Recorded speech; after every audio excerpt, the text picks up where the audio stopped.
Okay, here we go. I don't know what, well, I mean, it should look good. I mean, again, welcome everybody. We've changed some weird stuff. I don't know what it is. We actually upped the quality, changed it to 60 frames per second, and I've actually just changed the actual overall codec. So now we've changed a whole lot of things. So now, and we are recording. Thank you very much to Joshua for making sure we are recording. Everything is recording, so I did check that. That's why it took me a little longer. I forgot I actually recorded a video before this and forgot to do it. Does it look different? I mean, all in all, we have changed the codec. So the codec and the overall bit rate has gone up to over 6,000, and then we have also done the other. So if it looks better, then there we go. Nice little bonus there, and we'll go from there. But everybody, welcome to a special Tuesday edition. Well, it's not special. It's just on time. A on-time Tuesday edition of Robeytech. I'm your host, Justin Robey. And today I'm actually excited because there's actually a video that is coming out in partnership with this video. I recorded it right before I actually went live, so it took me a little bit longer to get that done. But I was having a conversation with folks, and people were asking,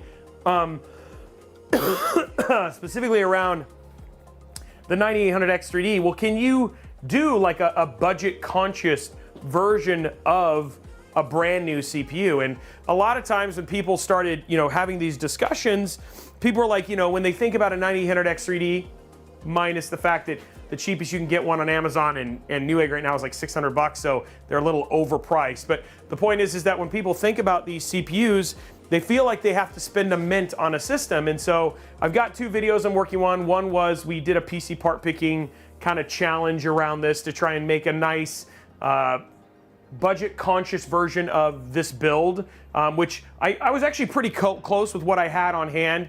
We went with some MSI parts, and that video will be out. The second one I'm going to be doing is basically finding a pre-built option that's kind of the best budget for a 9800X3D, because a lot of people are really interested in the CPU and what it does for gaming, etc. Gaming specifically, because this is a very gaming-centric CPU.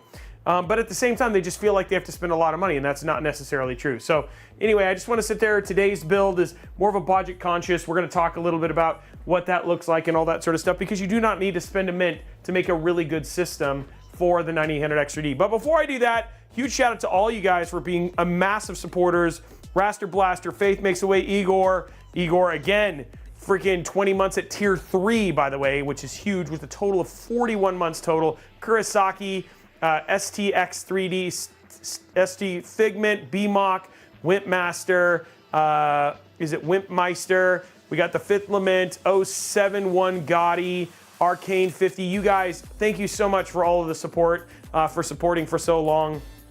Thank you very much for doing that, and for being here and just being a part of it. You guys are absolutely awesome. And then the other thing too is that the other part of it is, once we'll do that, we'll do the build again based on what we got for price. So like by the time we were all done, the build ended up being just over $1,600. There's going to be two versions of the build. There's one with a 4070 Super, and then there's one with a 7900 XTX or 7900 XT or GRE, which is the AMD equivalent cost for a 4070 Super.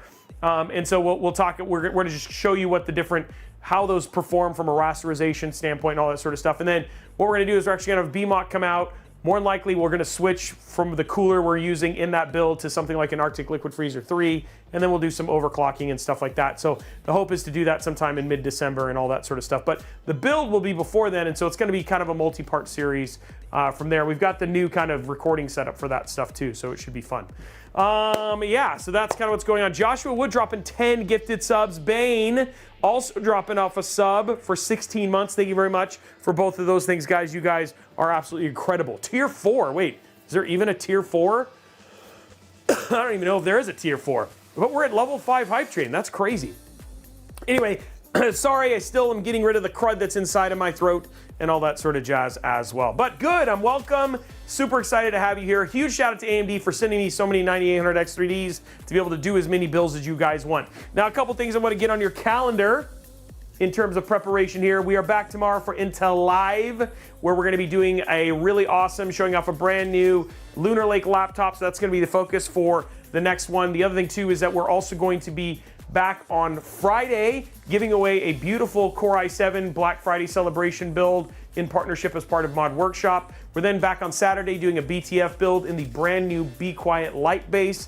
And then ASUS PC DIY.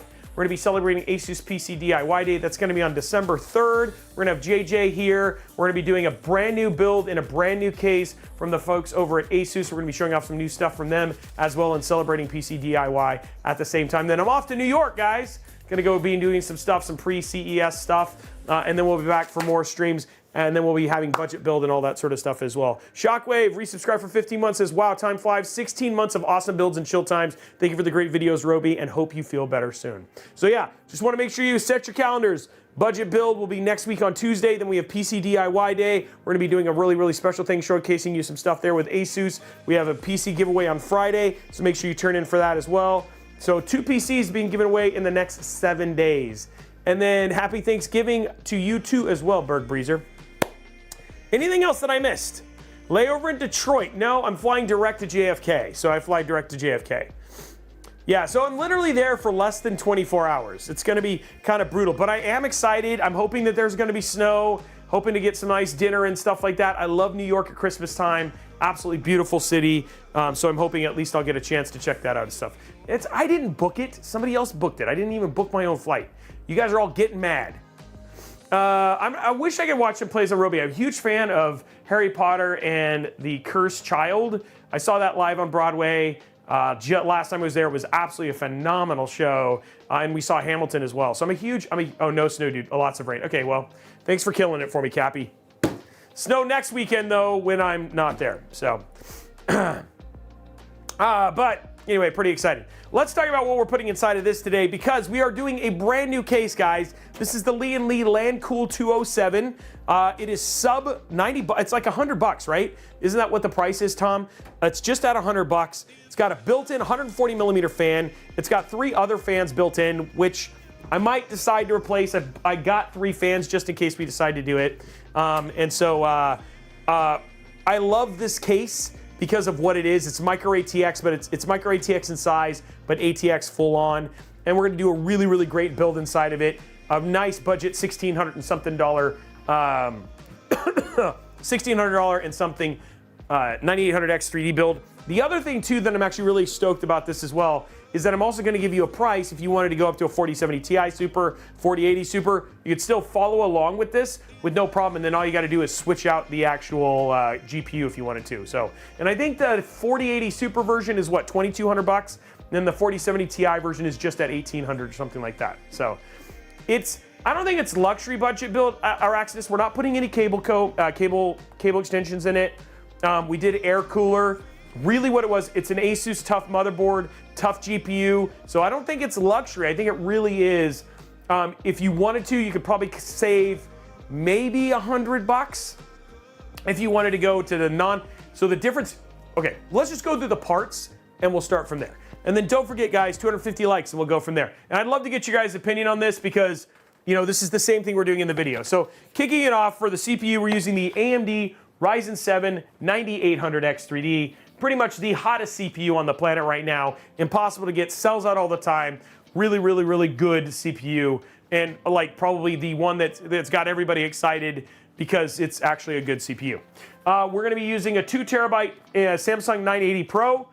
It's pretty much the cheapest, best performing NVMe drive that is on sale right now. It was $119 last time I checked, which was a Black Friday deal. Close to that was the SN850X, which was like $123. I think the Kingston Fury was just at $120. So there's a lot of great 2 terabyte drives around this price. You could go cheaper and go like your WD Blues, your NV7s, but at the same time, the performance is just a little bit less. And it kind of cuts some of the other things you could do. So if you wanted to do some rendering or anything like that, if you were a content creator, but also wanting to do some gaming at the same time, that's where this might come in there because, you know, surprise, surprise, the 9800X 3D does okay in content creation as well. For the RAM, I got this at a really good deal. You could save some money here. This is 32 gigs of 6400 mega transfer DDR5 from G.Skill. This is Triton Z5 Neo. If you wanted to go and save yourself about $30, you could do that by going down to just a regular Z5 kit at $6,000. It's CL36, and I think it's just at $88, and I think this one was like $108. So if you wanted to save like 20 bucks, you could do that. So again, I'm telling you, there's not a lot of money to be saved. There's not a lot of money to be saved in this build, so I don't think I'd call it luxury. Yeah, hottest but not the hottest. I wouldn't call this luxury from a part standpoint. For the motherboard, we're using the B650 plus Wi-Fi. This is $179.99. There is actually a less expensive version that you could do for this motherboard. You could do the B650-E from ASUS Wi-Fi. It's $149.99. There's also the MSI Pro, which is the Pro-P, which is $149.99. And then there's a $129.99 B650, the Gigabyte Eagle, which is another option as well. The one thing I would say is, in one of the reasons that I ended up choosing this is I had parts on hand, is I had a 4070 Super that was a tough. And one of the things that I always suggest is if you're going to choose your motherboard, and you have any RGB on your GPU, your motherboard and your GPU should match, just so you don't end up with a bunch of overhead because you have to do, updates and all that sort of stuff. Try and only have one program. So if you're gonna do Gigabyte, then do all Gigabyte. So all you have to do is install Gigabyte Center. If you're gonna do MSI, do all MSI. So all you have to do is install MSI Center. If you're gonna do ASUS, then do Armory Crate. The other thing too is that I will say Armory Crate is getting better. I've been much more appreciative of it, especially because MSI Afterburner hasn't been updated since April of last year. GPU Tweak has a tendency to have all the new information for the 9800X3D, like hotspot and all that sort of stuff. So you might see me switching over to GPU Tweak over using MSI Afterburner, which I've used forever for my OSD stuff and things like that when we show you thermals and things like that. So anyway, that's the motherboard. There are some money that you could save on this particular one. You could save up to 30 bucks there. So right now you're looking at $50. And I think right now, what's the total for this build right now with the 4070 Super, Tom? Just so I know. For cooling, we're going dirt cheap, guys. Dirt cheap, but not performance cheap. The Thermalright Phantom Spirit 120 SE. This is the ARGB version. I just want to let you guys know the difference between this ARGB and the non-ARGB is less than $1. So I don't know what the performance difference is because I haven't tested it, but still, $1 more for more lights seems like a nice bonus. So anyway, you can get this and get this down to the 120 SE and basically and do the non-ARGB version. It's $1,830. How much was the? I gotta look at the prices. Can you list the prices? $1,830. That seems high. I just did another build that was like $1,600. So I gotta look. Let me look at the prices real quick, guys. It doesn't have the prices. Can you list the prices out for me? I think it's because I think you can do this for like $1,600, just about. Because I think the price of the AMD the 9800X3D was like $600 on Amazon right now. So anyway, it's a great air cooler. It's easy to install. It's $35, so it's super cheap. And it's easy to do. So we'll be throwing that in there. By the way, ZigPC, thank you for the 10 gifted subs. John Boy 66154, thank you for the 11 months. 27 months from Sergeant Nobody, and then we got Devil Squirrel 369 as well. The non-SE is only $1 or $2. Yeah, and the backplate is all metal. Oh, is the so blue and just because I don't know, blue FEB is the non-SE. Is only 1 to 2 more, and the backplate is all metal. On the non-SE or on the SE? And thank you very much, ZigPC, for gifted a tier 1. Feeling good today, one of you. Wow, that is huge. That's a beautiful gift right there. For our GPU, ASUS TUF RTX 4070 Super. Oh, this is where I'm gonna save money. This is where you can save money. So if you wanted to save money and get a less expensive 4070 Super, MSI Gaming X Trio Slim, you can get it for about $100 less right now. I think it's $569 for that. If you wanted to do AMD and not do NVIDIA, you can get a 7900 XT from XFX or from the fine folks over at Power Color for the same price as what is a 4070 Super from the folks over at MSI, which is actually pretty cool. Which is why that's why this was more, because this is actually someplace where there is more money spent because the GPU, this one's I think a little over 600, and you can get it for a little over for mid 500s if you went MSI. So there's where you can save some money right there. And then for our power supply, surprise, surprise, the MSI Tough Gaming 850 watt. This one's $119.99. You could go down to the 750 watt, given that we're using a 4070 Super. But if you wanted to upgrade to the, hold on guys, my wife's calling. I'll finish that streaming. I'm streaming. How can I help? I'm streaming. How can I help you? I'm streaming. What's up? Hi. Hi. I'll catch you later. Okay. Bye bye. Bye. Anyway, I think she forgets sometimes. 850 watt. You could go down to the 750 watt. I think it's 104 or 105 for that one. But the good thing about this is that the cables are nice. It's easy to basically make them look pretty, so you don't need cable extensions. And people are actually usually pretty impressed when we do this. So this can save you 20 to 30 bucks on cable extensions versus just having the ugly plastic cables. So just one way of making kind of evening out the cost. So I really like this PSU. And the other thing too is it's just so easy to cable manage. So you recommend it is because of those cables.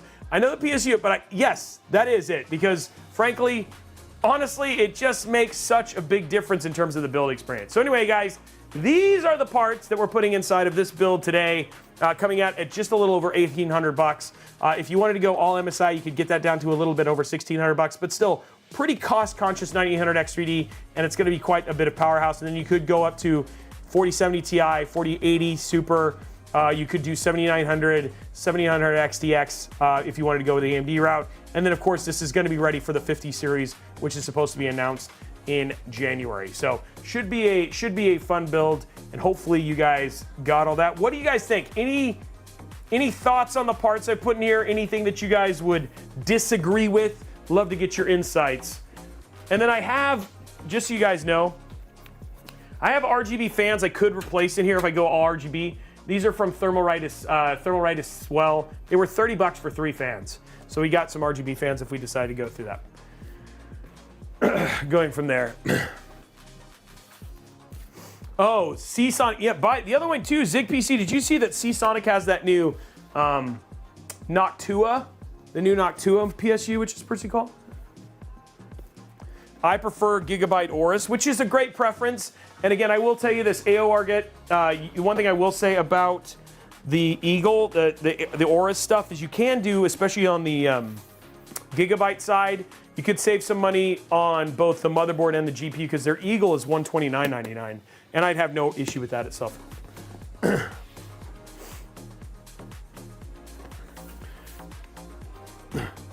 I actually think you're right as well, but I'll ask that question, Araxidus, because I was under that impression as well, but I don't know for sure. I kind of wanted to do that Seasonic Noctua PSU at some point in time. So anyway, guys, that is the build. So far, I haven't seen anybody getting mad about it. What GPUs you work with? I'm building a Lian Li 216 right now with a 7900 XTX. So Datsun, I'm using a 4070 Super. Main reason is that so here's the deal. I have zero issues, zero issue. Zero. Say it with me, guys. 0, 0, 0, 0. I have no issue whatsoever with people choosing AMD. None. AMD is a great card for pure rasterization. You're going to get a lot more power from a rasterization standpoint than you will on an NVIDIA card. The one thing I will say, though, is that given the games that I play and the fact that the NVIDIA cards have a tendency to encompass more than what you would get on an AMD card, because this will also perform well on all of the other games. So a lot of times I'll have a tendency to choose NVIDIA over AMD for these, because honestly, NVIDIA outsells AMD 99-1. So a lot of times we'll do NVIDIA cards over AMD cards. That's just kind of the way it works from an economic standpoint right now. So if you do decide to do an AMD card, zero issue. One thing I always say, and you guys hear me say this all the time, PC DIY is not a one-size-fits-all. People can choose what they want because they know what makes them happy, and as long as you're happy with what you choose, that's all that matters. You do not need my permission, you do not need anybody else's permission to tell you that your PC is good. As long as it plays the things that you want to do and does them well, that's all that really matters. So, yes, you do. Yeah, I got Aorus. I mean, Gigabytes, we're going to be playing with their new Ice boards and some other ones too. So yeah, of course, I love gigabyte stuff as well. So bear in mind that 9000, 8000 for this board might need a BIOS update. I had to go for mine. So Edu, if I'm saying that right, I already have we've already got the motherboard already fully updated and everything like that. It's already got an OS on it, so we can test it at the end. Thank you very much for the tip though. I am having a good day, Blacksum. All right, so let's go and get this going. Starting with our Mobo and the other parts. And then again, just to put the parts list up so you guys can see it all while I'm pulling things in here. Here's all the parts in today's build. Inside of the Lian Lancool 207, we got the Ryzen 7 9800X 3D, the Tough Gaming B650 Plus Wi-Fi, the Tough Gaming 4070 Super, the 980 Pro 2TB NVMe drive, the G-Skill Trident Z5, RGB DDR5, 6400 mega transfer 32 gig kit, Lian Lancool 207 in black, the Thermalright PS120 SE ARGB, and then we have that Tough 850 Gold PSU. So that's all the parts we're using in today's build. Zig PC, I totally understand it. I want a Radeon RX 9090 Ti Super XT overclock unlimited. You know what, Igor, if you find that, please let me know. Let me know when you find it. I don't think that's real, but if you find it, let us know, okay, Igor? I've been looking for that card my entire life.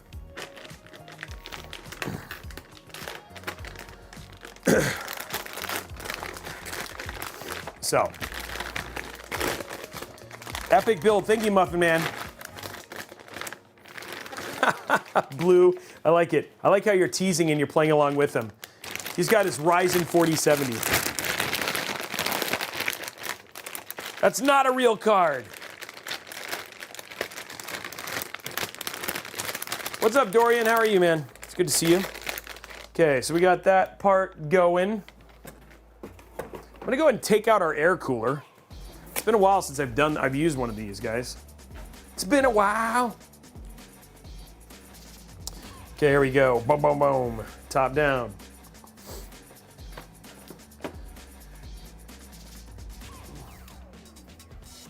Have we done any 9800X 3D live builds yet? Wow, that was actually a really good zoom in there for a second. Nothing listed is real. I feel like we've done a couple, but it's funny. It's like all of a sudden I'm questioning myself of whether we've done one of these or not. Well, we have a number of these coming up, guys. So AMD hooked a brother up so I could build lots of 9800X 3D systems.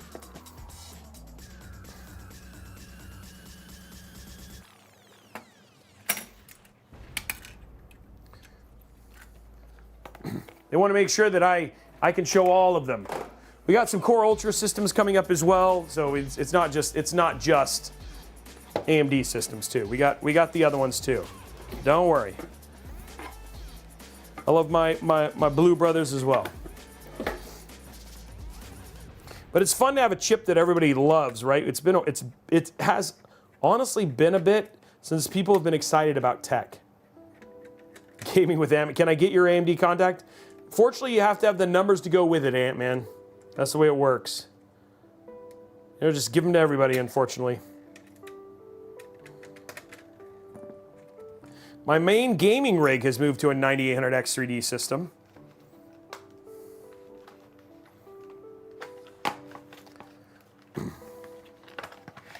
Oops, taking out the wrong thing. We're gonna take out our 2TB 980 Pro.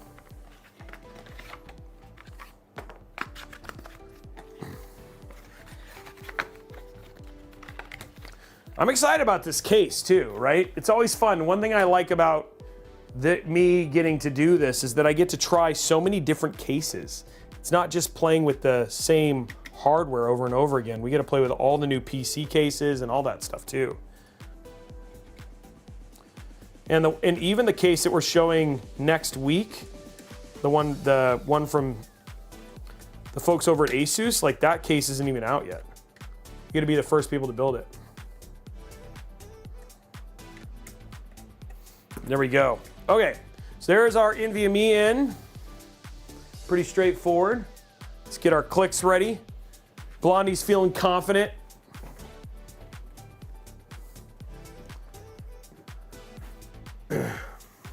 see what we got here. Can you see it? Okay, good. Oh, you can see it nicely. I don't know what it is, but it feels like the stream looks nicer. I don't know why the stream looks nicer, but the stream looks cleaner. Does it look cleaner to you guys?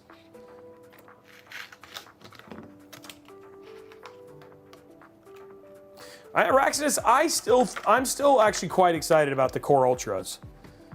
They are they're cold. I didn't clean the lens, I promise. I mean, not that I shouldn't clean the lens, but I didn't do anything to the cameras or anything, I promise.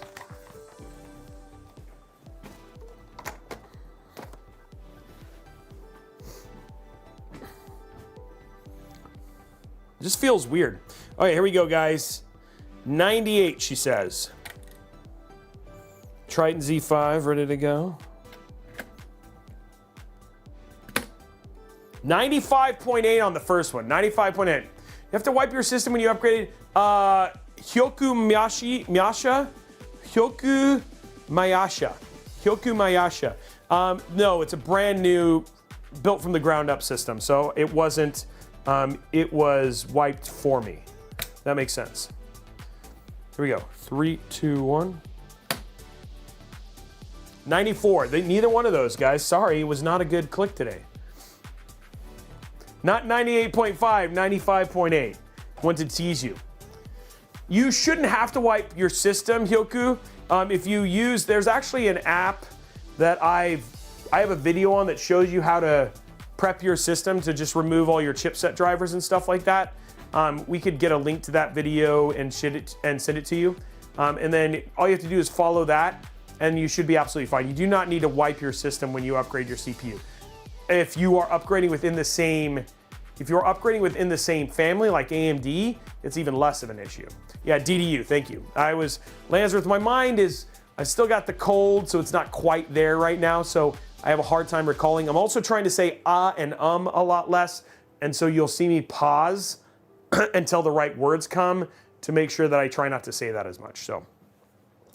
Okay, so we got NVMe drive in, we've got our RAM in, everything seems good. We got one more peel on the other side. Oh my gosh, gaming with Ant-Man. I'm telling you, dude, that case is a pain. It is, I mean, it's cool when it's done, but it made me want to kill myself building in it. It was painful. So just be patient. That's all I'm gonna say.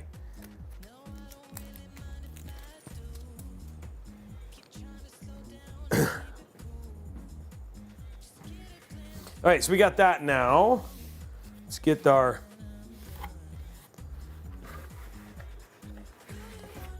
yeah, the DDU is really straightforward. Okay, here we go, guys. I did the ARGB version because, you know, we need lights, we need bling. So Araxis, do you still think this is a luxury budget build, in your opinion? He's gonna do it. I'm gonna pull the plug, it's 74 bucks. Okay, just be patient, Ant-Man. It ends up being a pretty cool looking build. Just know you gotta be patient as you build it, you know? So GT Beakerman still says this is a luxury budget build.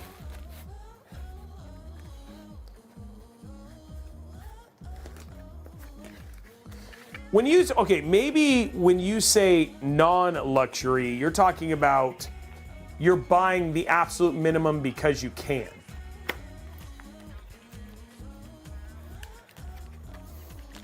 Because you don't have a choice, right? Like budget is, I don't have a choice. Versus like, I'm trying not to waste money. I'm trying to make the dollars count.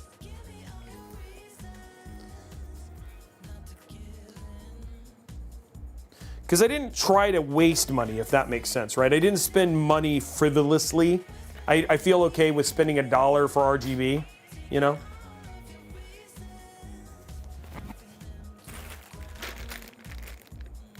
Yeah, but this is budget specifically around a particular GPU.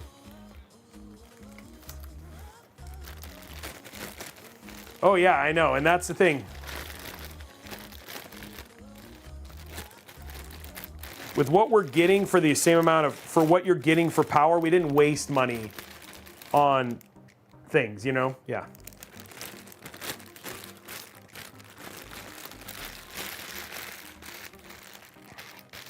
Okay, let's see what we got here. Let's hit those YouTube likes, guys.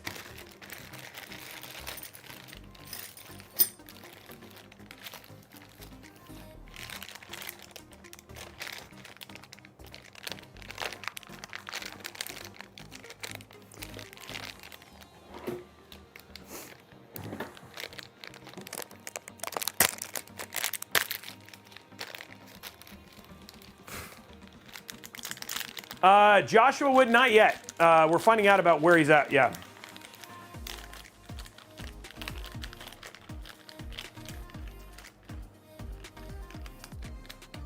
We haven't gotten it back yet, unfortunately.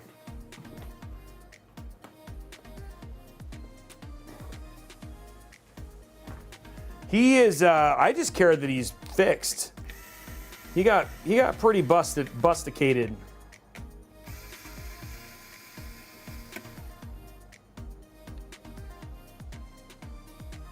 I guess we'll find out about CPU, that's a good call, and I did not check my clearance on my RAM.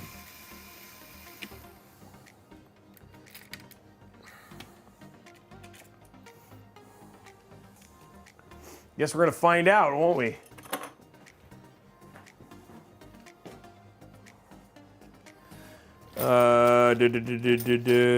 Where's the...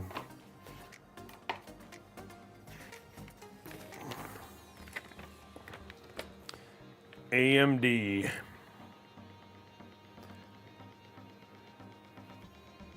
So it's the round ones.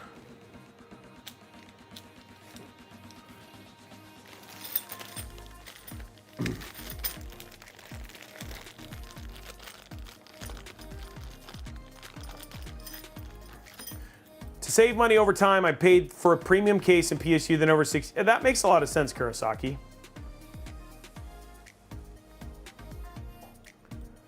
Chameleon, yeah, that's actually a pretty good build, though. Yeah, I know. I knew I could play with it that way. This is AM4. Does it not say AM5 on it? No, it doesn't. And then, oops. So they go towards the CPU. Okay. We will make this happen. Those are, oh, let's go to top down, sorry. So we're putting the red on.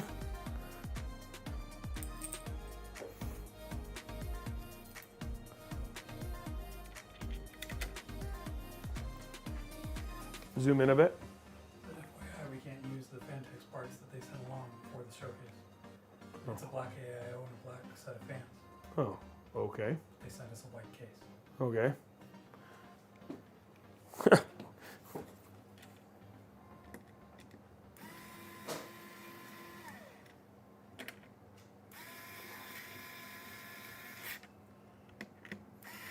Well, I'm pretty sure even if I have to even if I have to make it a little bit higher, it's still going to it's still going to be good for cooling.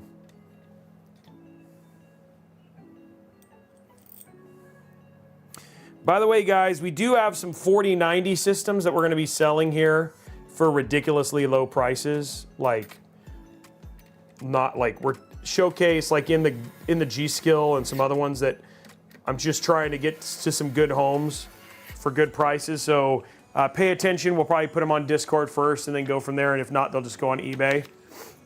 So we'll list them right away. We're going to have a number of them. They're just systems that we don't need. That'll just go back on towards buying other hardware and all that sort of stuff. So yeah.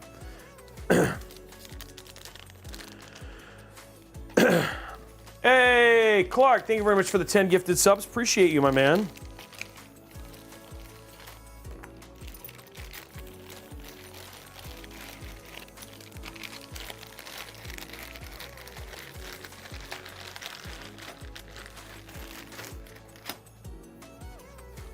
I think both of them are 32 gigs, and then they're both 32 gig systems.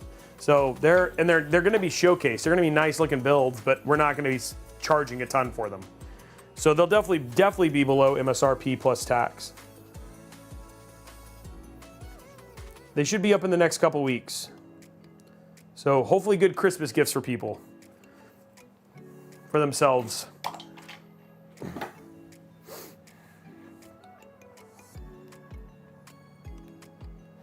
There we go, covering up our AMD 9800X 3D.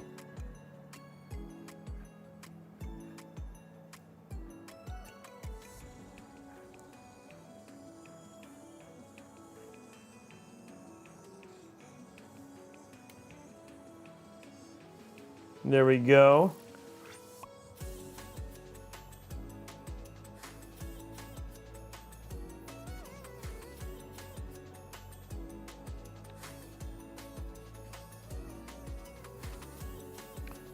Look at that. Get it nice and even there. Looks good. Okay. And then we'll put high. And then we'll put high. And we're gonna put some dudes in here because they're gonna get crushed. And then we'll put a missile about to attack the guy. That seems good. That seems good. Some good quality thermal paste art there. You gotta have good quality thermal paste art when you do a build. You know what I'm saying? Like, you know, stuff like people being blown up by bombs.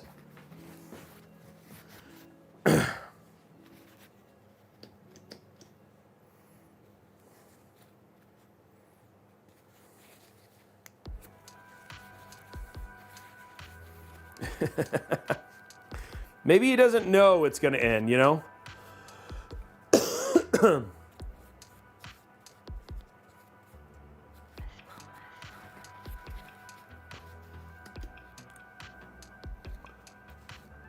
Wow, that was like a lot of extra isopropyl alcohol just shot out on the Mobo. Okay, it evaporates real quick. Okay, he's gonna eat a carrot. That's right. He's eating a carrot. He's not being killed. He's just eating a carrot. That seems like a much more cool thing.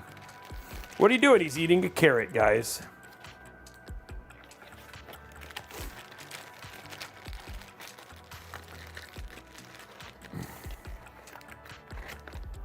Okay.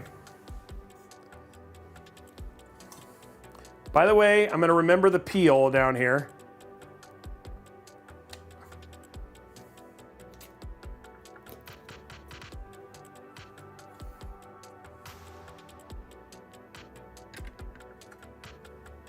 Now, one thing I will always say, guys, when you're gonna do one of these air coolers, make sure you have an appropriately sized screwdriver, just in case, you know? Just wanna make sure that you can get down there without any problem. And so you make sure that you got something like this to get it in there, okay?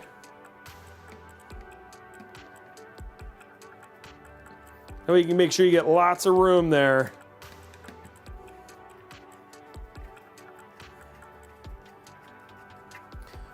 You know, Linus, he talks about his screwdriver, but this is way better.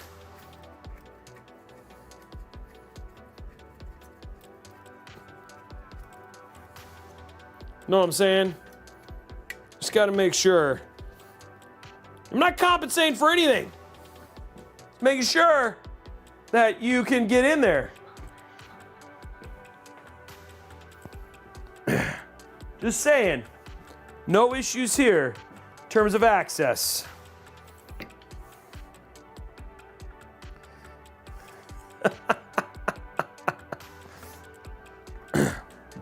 Okay, let's get this stuff in. Oh, guys, I'm a doofus schnortzen person. Yeah, that way I don't risk injury, right, that's right. I didn't risk any injury by doing it this way. Thank you, Kurosaki.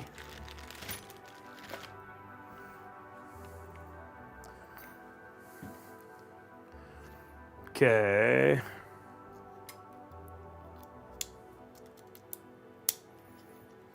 I'm doing it for safety purposes. Wow stick. The Wow stick is great. It's awesome. Brings me joy.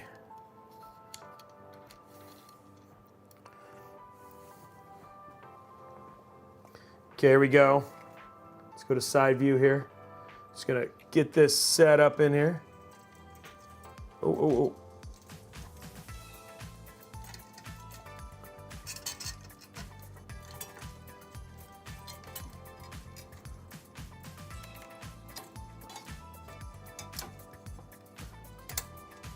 Okay, we're good there. Got everything ready for that.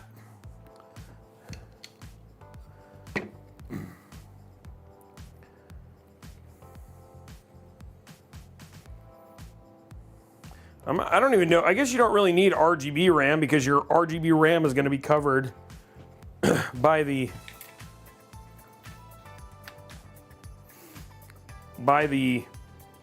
fan, you know?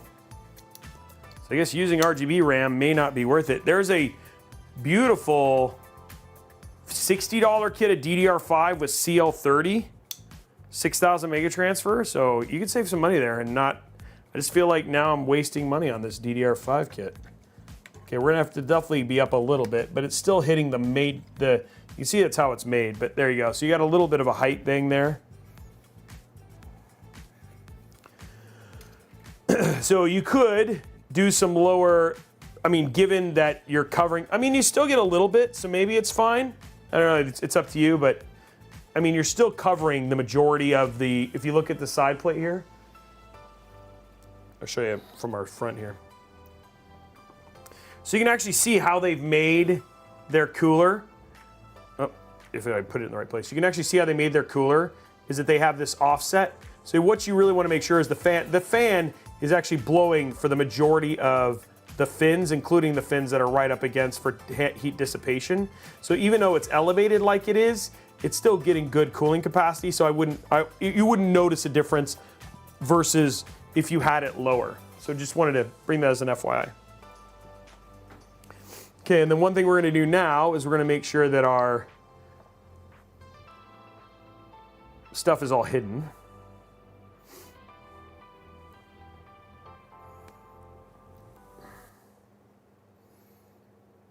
Can you use PayPal? I believe so, Rad. I believe there is a version that allows you to use PayPal.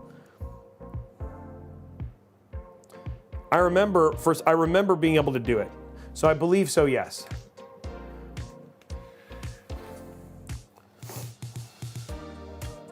Okay, so we've hooked up our RGB.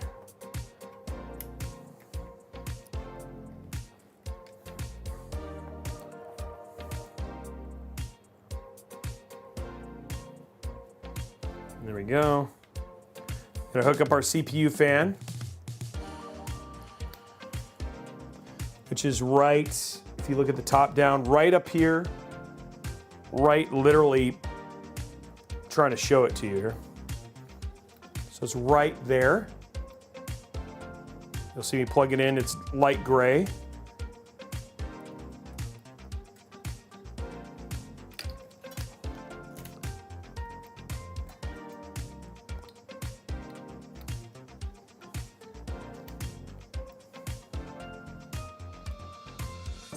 There we go. Okay, now you've got that nice little place underneath. So what you want to do here,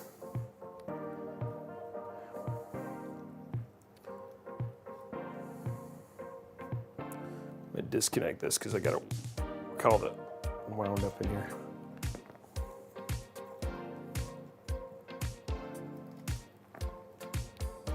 There we go. And boom. Okay, so now that we have our cables, there's a great place to basically shove these right in here.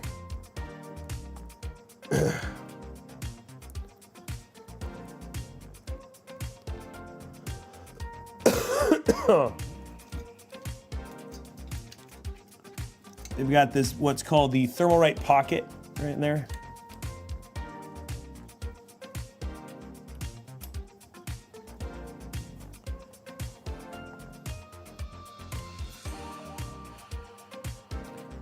Now, if you wanted to zip tie them up to make this a little bit easier, but I'll tell you, like, I'll be honest, like the zip tying would actually make this a little bit harder. So.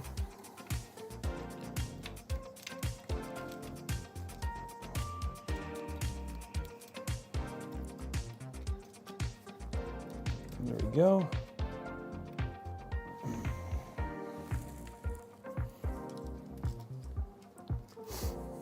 Well, I mean, like, again, you might as well cable manage it, and then the other thing too is you can't see it. There's no way to see that, and it's like, it's not gonna do anything, and it's gonna be nice and hidden, and there you go.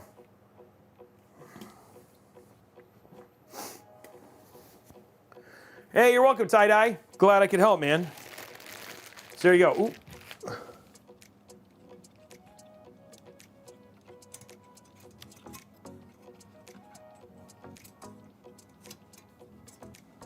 There we go. I just want to make sure that there's no cables showing.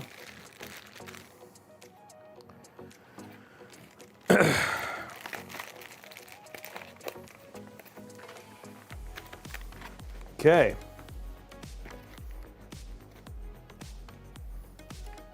Yes, we will have, I know you guys are very strict about having Christmas music too early.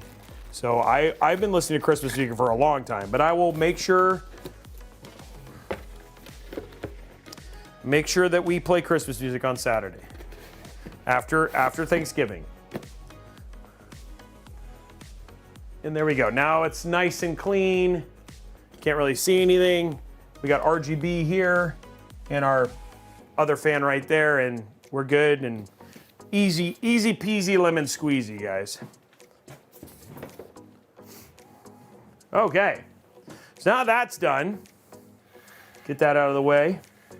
Let's grab our very, very small Lancool 207 case, which I like. I love how small it is, but I will tell you one thing, guys. It is hefty. Like, this thing is not light. It feels super solid for like what is essentially 90 bucks.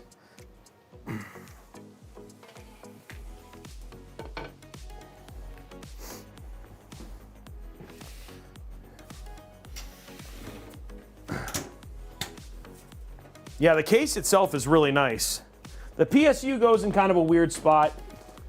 It's off to the side, so the PSU doesn't go out of the back. So just as an FYI, it's a little bit different. So the PSU's a little bit, so you got to take this off because it has a cable that runs along the side. So that's like the unique part of this.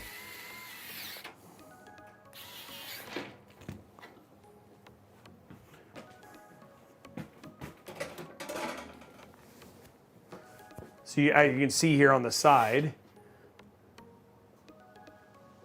you have a cable that runs and then plugs in here. So you just see, the good thing is you can just take off the front and still get to be able to plug in the PSU, but the PSU is going to be on the side. Something like the cables are going to be, it's kind of like having the Edge PSU, not the Edge PSU, the Corsair, their Shift PSU, but they just physically shifted the direction of the PSU, which is actually kind of crazy.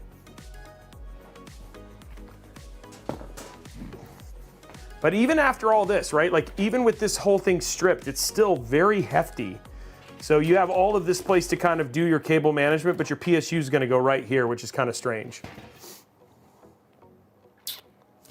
And it is BTF compatible as well.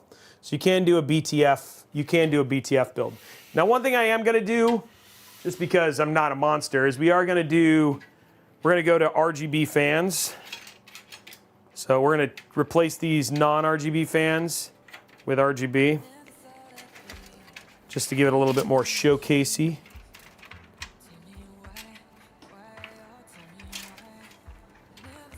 Oh, that's weird. It's like holding this cable in. There we go. Okay, so we're going to remove these and go to RGB.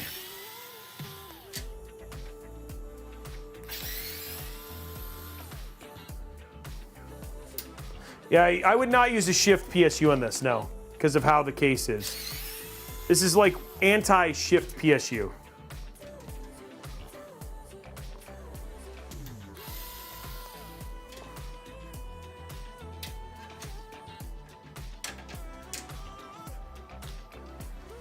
These are quality fans, though.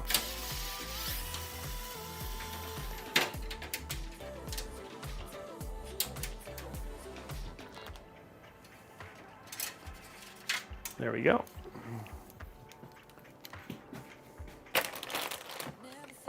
Oh, wait. Oh, wait. These are not, these did not come with the case, by the way. The ones on the bottom did, but the ones at the one that I just took out did not come with the case.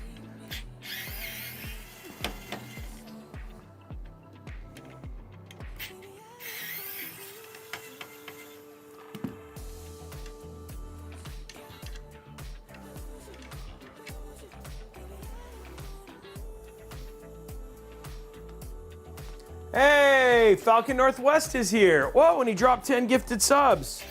By the way, guys, Friday, our big buyer's guide for the Falcon Northwest comes out. And we have our new, they're the ones who I'm using. They're my new primary gaming rig. The 9800X 3D system is from them at Talon. So.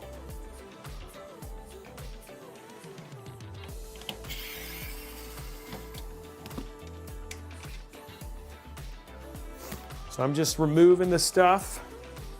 Oh, it's all things Falcon Northwest. Actually really, really proud of that video. It's coming out.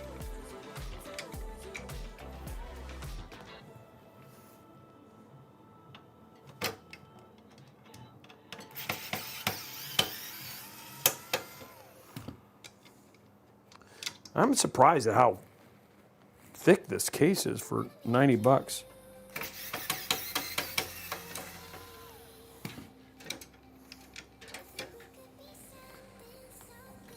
Okay, so these do come with the case, and they're daisy chainable. These do actually come with the case.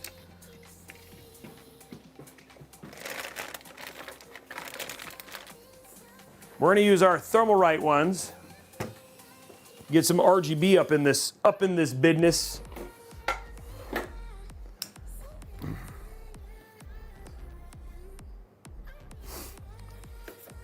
Well, it's funny because I used to have, but the other thing too is like it's not ironic in a weird way. I used to have all systems, but the other thing too is it's just one of those things that it just kind of worked out that way. But I can understand. Yeah, I guess you're right. That all of mine, because all my PCs, all of them now are all Falcon Northwest builds. So these do, oh, these all, guys, these all daisy chain together, wow. I can't believe how much Thermalright's able to do with, for as little money as they charge for their stuff. Actually blows my mind.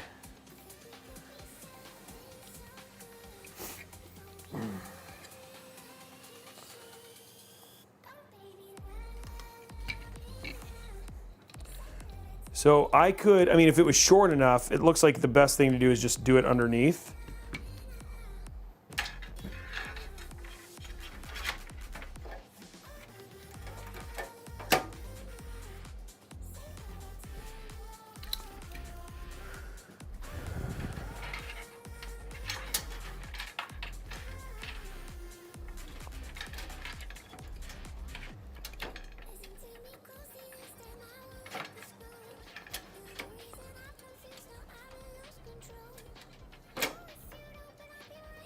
Okay, let's see if we can get this to sit in there nicely.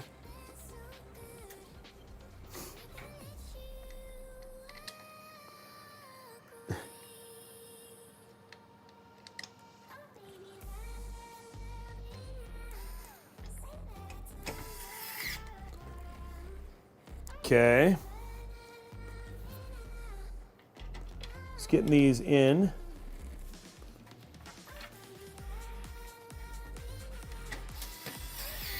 That's working really well. I'm just replacing the fans, and it's going actually very nice. I thought these were going to be harder to get installed, but pretty straightforward. in terms of getting them just installed.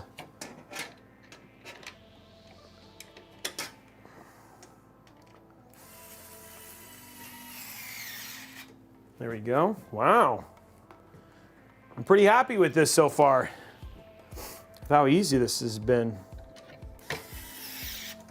I like straightforward and easy, you know?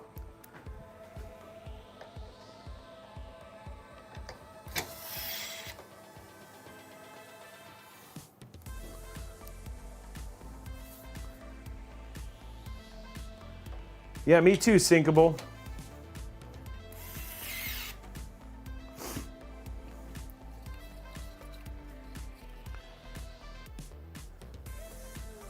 Okay, so this is the first thing I've had where I'm like not happy about it. So they ideally, like when you look at the sticker, you ideally want this cable to run to the top corner, to the top left-hand corner, because that's where you're going to run it for the RGB. But unfortunately, so you can keep the sticker up straight, but they've run it to the opposite side. So when you have it in your exhaust position, you're gonna have to rotate your fan. I mean, I know it's like it's a minor thing, yes, but it's just kind of annoying.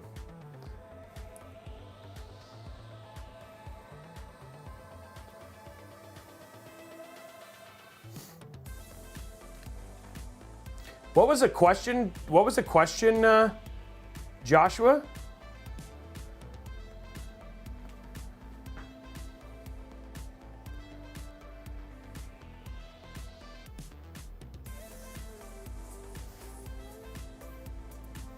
Oh yes, I know ASUS. I know. Wow, we got ASUS in YouTube. Yeah, we did the tower one. We got ASUS in YouTube and Falcon chilling in Twitch right now. What is that thing you're going to in Atlanta in December? I'm not going to Atlanta. You mean the thing I'm going to New York for? I'm not going to Atlanta in December. Did I say I'm going to Atlanta in December? They're not wrong about the GT302, by the way. But we're showing new cases, so it's always a fun part, and I know they love that. Yeah, we got a lot of tough parts in here today.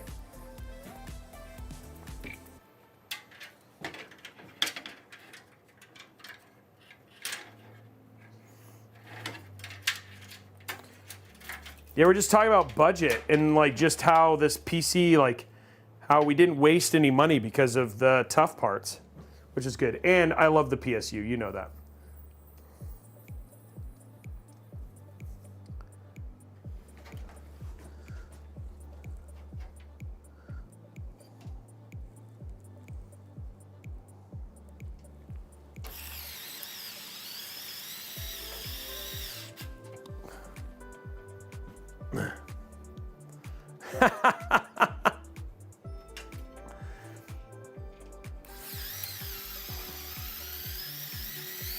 Well, and by the way, ASUS already told them that about ASUS PC DIY Day, December 3rd, so that we're going to be showcasing a new case and talking about DIY and all that stuff. So already invited them, and you'll be able to hang out with JJ and team.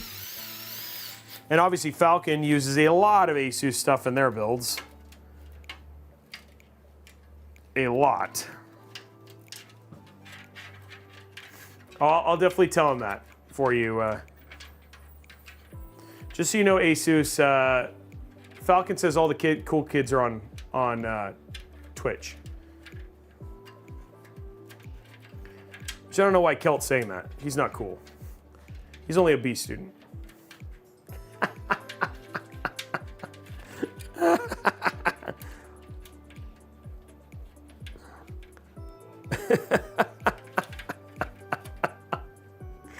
It's an inside joke. Dude's one of the smartest people I know, so definitely can't say that. It's just fun to pick on Kelt a little.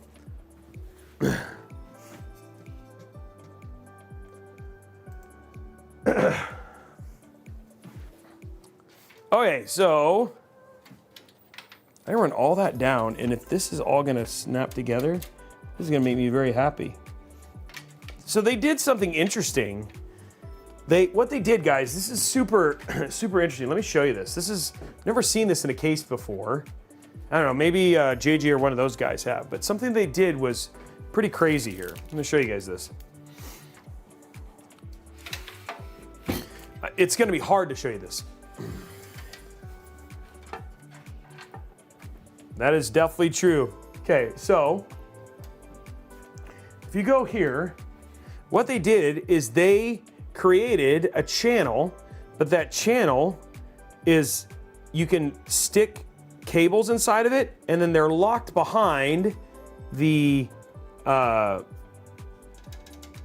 covers here. So if you wanted to hide your cables in there, you could just undo the covers and then slip your cables behind them. So it's kind of a cool little trap. But it's also, a tie down would be just as effective. This is like more kind of painful to take all these out.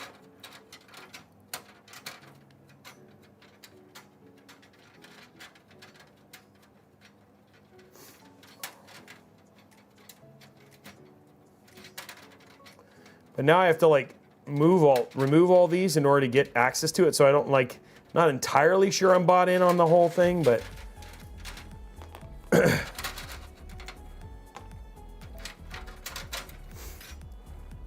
it's kind of a neat idea. So now you can see that I have like access to that whole thing, and then I could stick all my cables in there like that.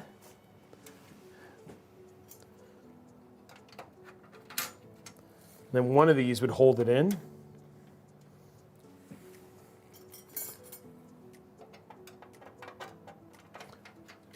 So now, those two things, like, you see what I mean? Like, now those two things kind of hold it in, which is kind of crazy. Hey, you know what? I can show you this way here. Let me do it. I have a roaming camera for that purpose. Here you go.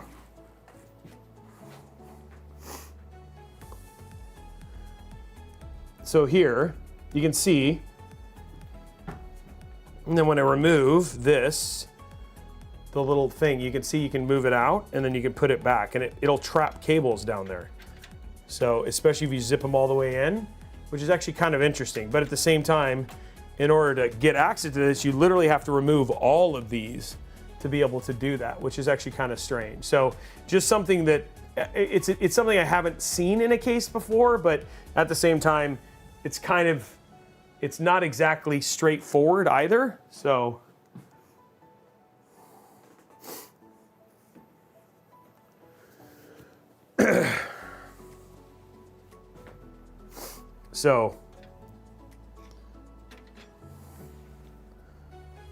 what are you curious about, Josh?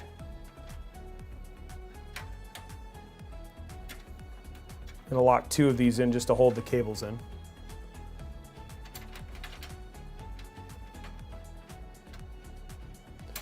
Not that I've seen. I mean, like, I build in a lot of different cases. I don't think I've seen anything like that before. And it does trap the cables in, which is kind of neat.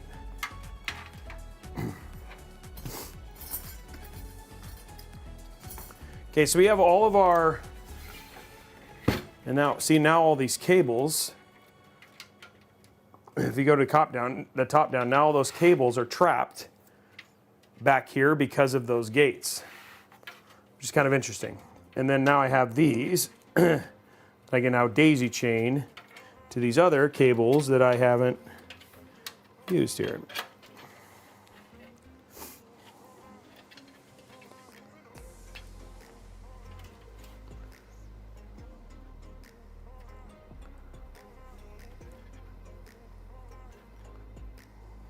There we go, get that one in. Why is this? There we go. Okay, so there's that.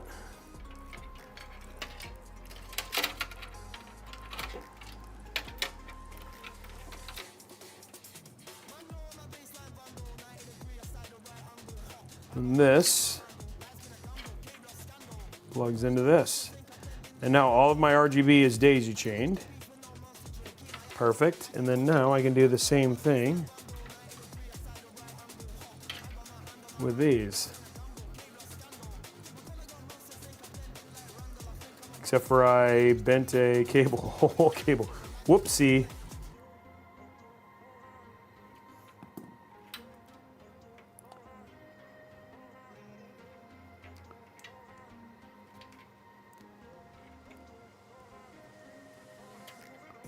There we go. Okay, that's cable managed.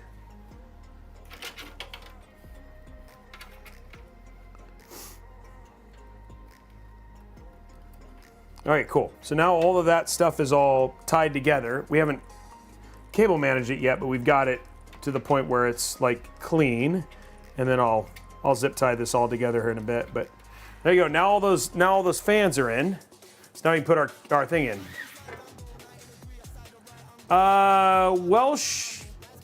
Honestly, I don't think you need a 4090. I mean, a 4080 Super is perfectly fine, and you don't need to spend 4090 prices.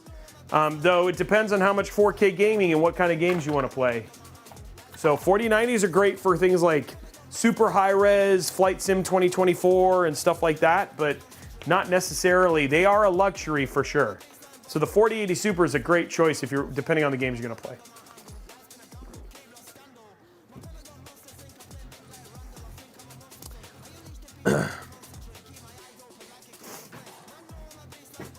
Okay.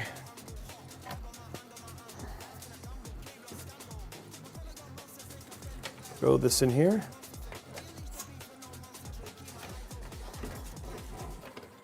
Oh, that is a small.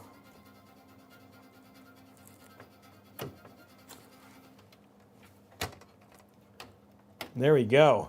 And that is like just enough room for that build. Hold on one sec, guys. I'm gonna go figure out where, there they are.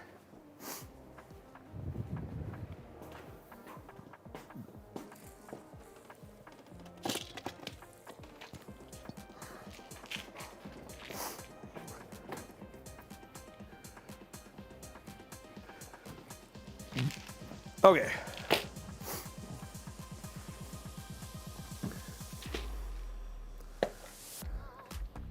Yeah, the board's full ATX, but the case is micro ATX size for micro ATX size with ATX support. So the way they do that is how they move the PSU shroud.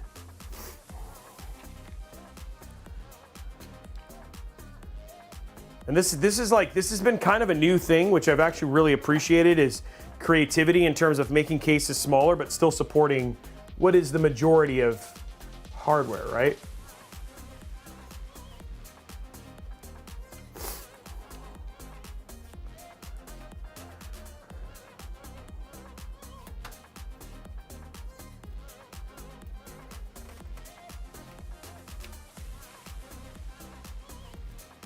Yeah, we're air cooling today, guys. Again, trying to be conscious with the money we're spending.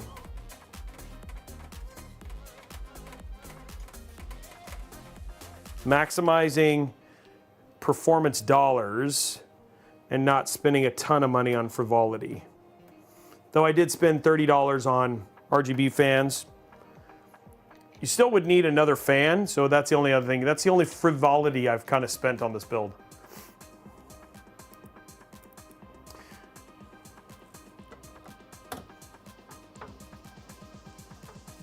I did it on the last time, Igor.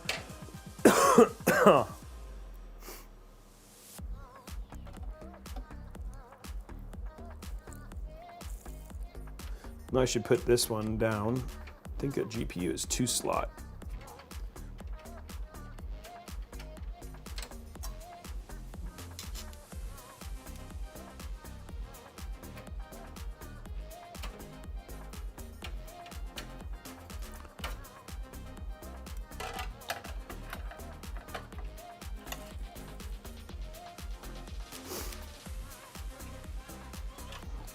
Exactly, Stinkable.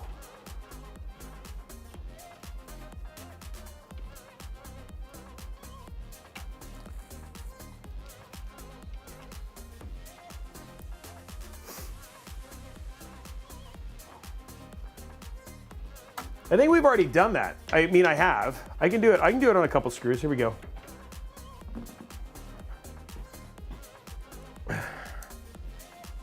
It's still magnetic, so it works really well.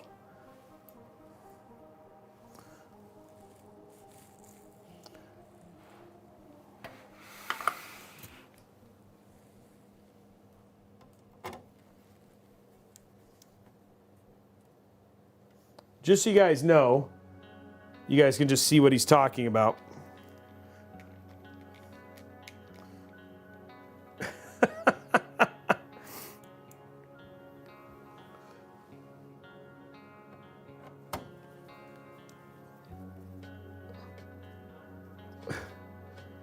It is, it's 23 and a half inches. 23 and a half inches to use this, yeah.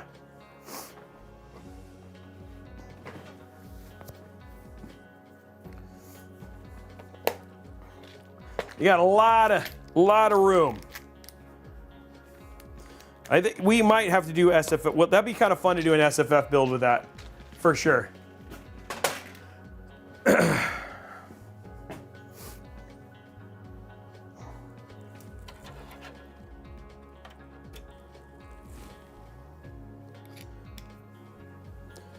Well, the bananas I have are 7 inches, so that would be 3.1 bananas in length.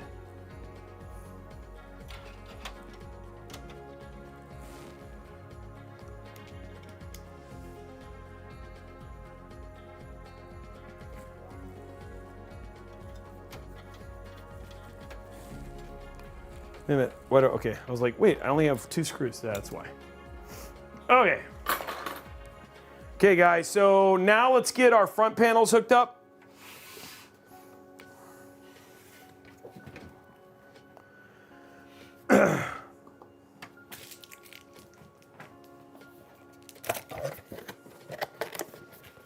Front panel time.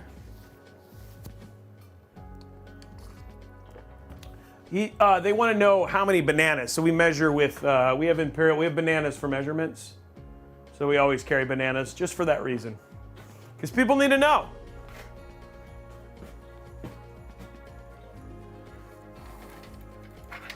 Need to be ready at a moment's notice with banana measurements.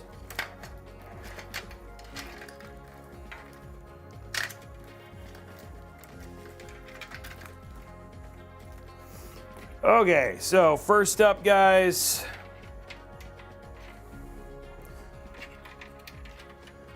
HD audio. Moving that to right there. Oh, we have another RGB. Oh, is it all one? Okay, that would be great. Okay, 1 RGB, so that's good. Let's see where I want to put this RGB. I might want to have it run up here. I think I've got 2 up at the top, because that's what I love about ASUS. I do. Look at that. It's like they know. I'll run this up here.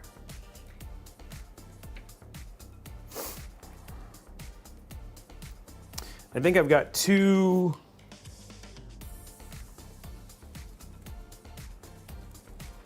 I think I've got 2 headers. Got 1 there. I could run them both up here. Whoa. Oh, I was like, wait a minute. Oh yeah, that's the one I just routed. I've got 1. I've got 2, okay, I'm good.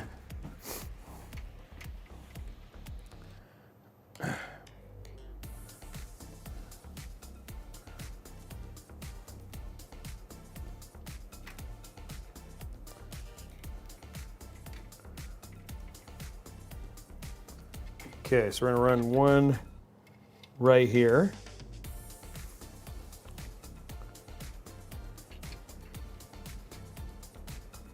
That's our front panel. That's gonna go right here.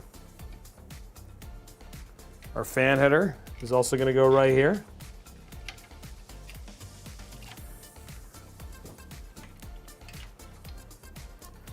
HD audio is trying to sneak out on me, but not letting it. Okay, And then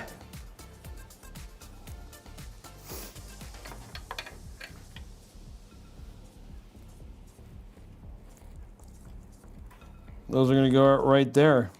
Okay, that's all our front panels, guys. So let's lay this down and get these hooked up. Oh, you jerky McJerk face.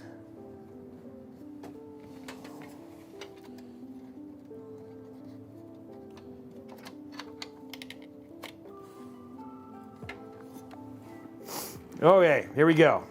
Top down. Don't worry, we'll make this look pretty when we're done. Don't you worry your pretty little heads. Okay, so first thing we're gonna do, throw in our USB-C right here.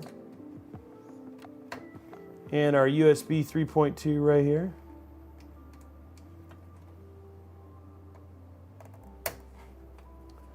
We'll do a nice right angle thing out of that here in a minute just to get that clean.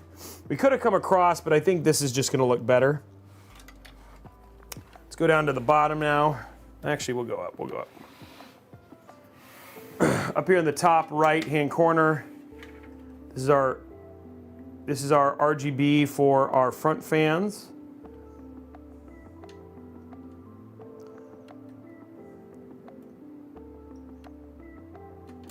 There we go. Okay, let's go to the bottom corner now. Front panel. Oh, no, first one is a fan. Front fans, we're gonna take care of that. Then we got a front panel. That's gonna go right next to it.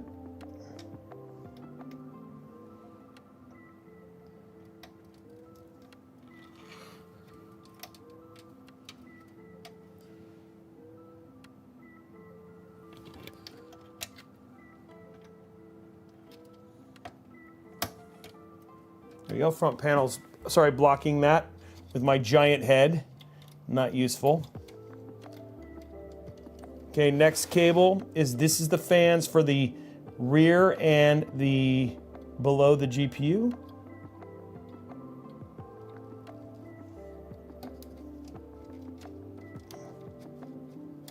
Okay, and then we have our HD audio cable.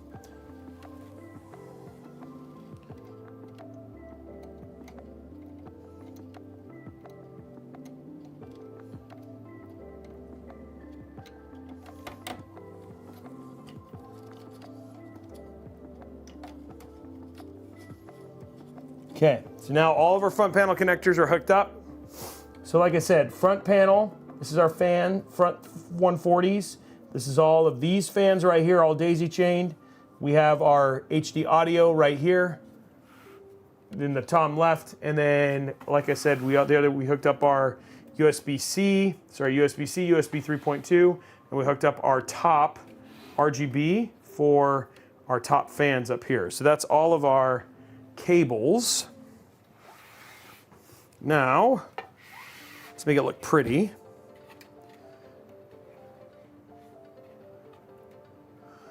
Oops, okay.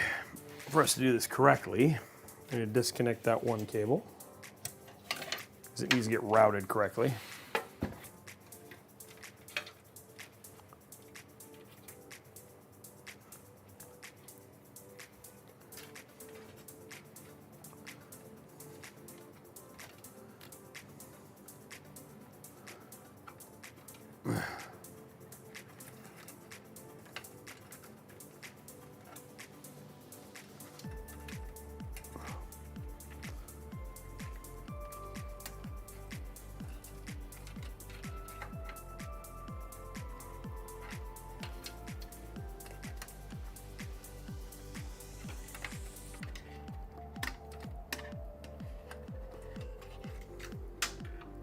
Okay, so we're just going to route this up like this. Hope you can't see anything. That's not helpful. That's not helpful. There we go.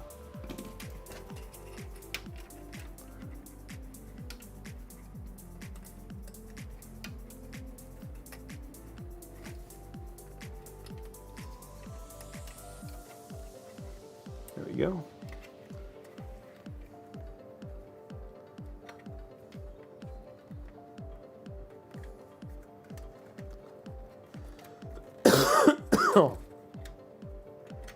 So that's going to go up there.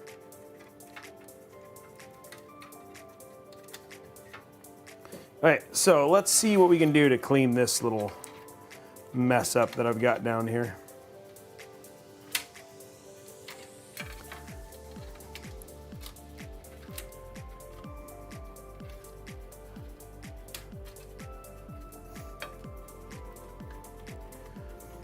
I don't think there's going to be a whole lot because of just how I might be able to do all these right in down here.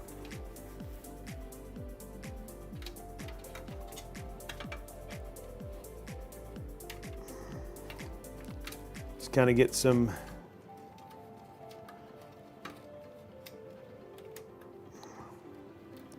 we want to do is just create a clump here.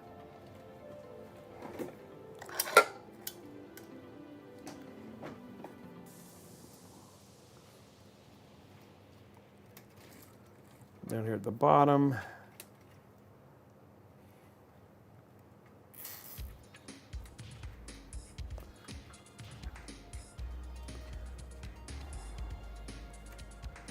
And I'll do those a little bit further down the line there.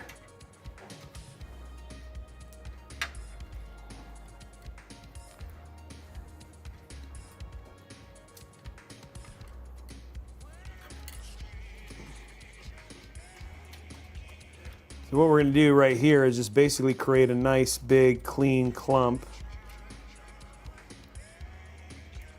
of cables.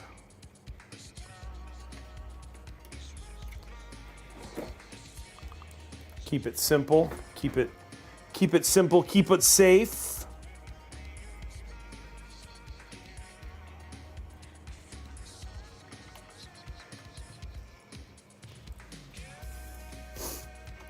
I kind of explained my reasoning behind Radeon.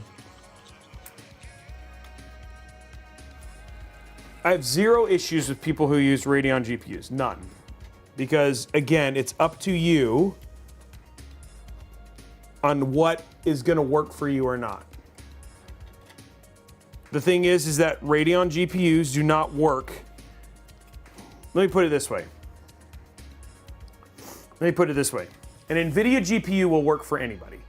Every single person, no matter who they are, if you get an NVIDIA GPU, it will play everything that you have well. If you get a Radeon GPU, that's not true. And so that's why I have a tendency to only choose. But I talked about if you wanted to do an equivalent priced Radeon GPU in this system, you absolutely can. But a Radeon GPU does not play everything well. It plays it okay, but you have to turn off things to get playable frame rates at certain resolutions. But and the thing is that is okay. I have a 69. That's what they say. Okay, people. Oh my gosh. Here's the deal. If you are happy with it, that's all that matters. You do not need me to be happy with your PC choice. The thing is that go and play. Yeah, just kidding. Intel Arc. Go and play Black Myth Wukong, or Cyberpunk 2077, or Dragon Age with full ray tracing, fully maxed out, and you cannot do that on Radeon GPUs. And that's the thing, is like, so when I build with the cards that I build with, I build for the masses. And understand, NVIDIA outsells AMD 99-1, guys. 95% of the GPUs that sell are NVIDIA GPUs. You can get mad at whoever you want, but the thing is that the games and everything going out there are built that way. And so just, I'm not trying to be difficult. I'm just telling you that's the truth. Denoid, no, it's not. I notice a big difference when I use, especially in games like go and do a waterfall scene in oh my gosh, the game I'm playing right now, Dragon Age, or do ray tracing on Flight Sim 2025. It looks incredible. So people don't say ray tracing is a gimmick if you don't have ray tracing. Don't sour grapes this. Ray tracing makes a big graphical difference in high-end games like Alan Wake, in Hogwarts Legacy, and if you play those games, that may matter to you.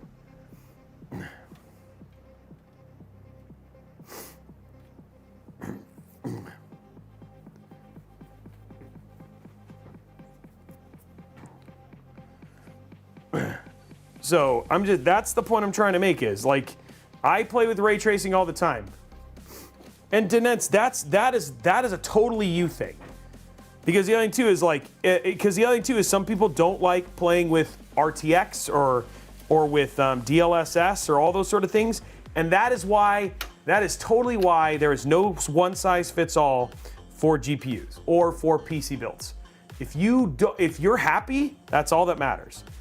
And not everybody likes it, and that's okay. But for those of us who do, that's also okay. So when I build PCs, when I say what I say, and I do budget builds, yeah, we did a 7700X build, but for me to say that a Radeon GPU is for everybody, that's not true. While more the case, an NVIDIA GPU is for everybody. And that's just because you can do anything on a modern day NVIDIA GPU. That's the only point.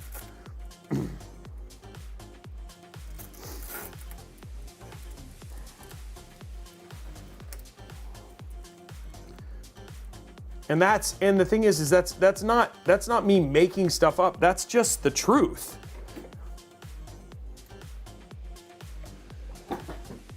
And that's okay.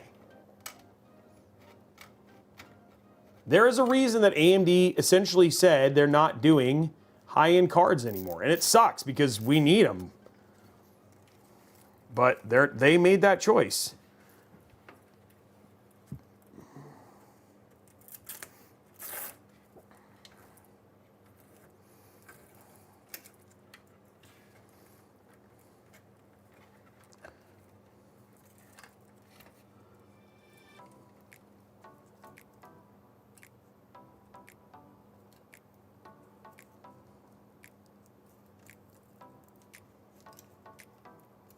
There you go.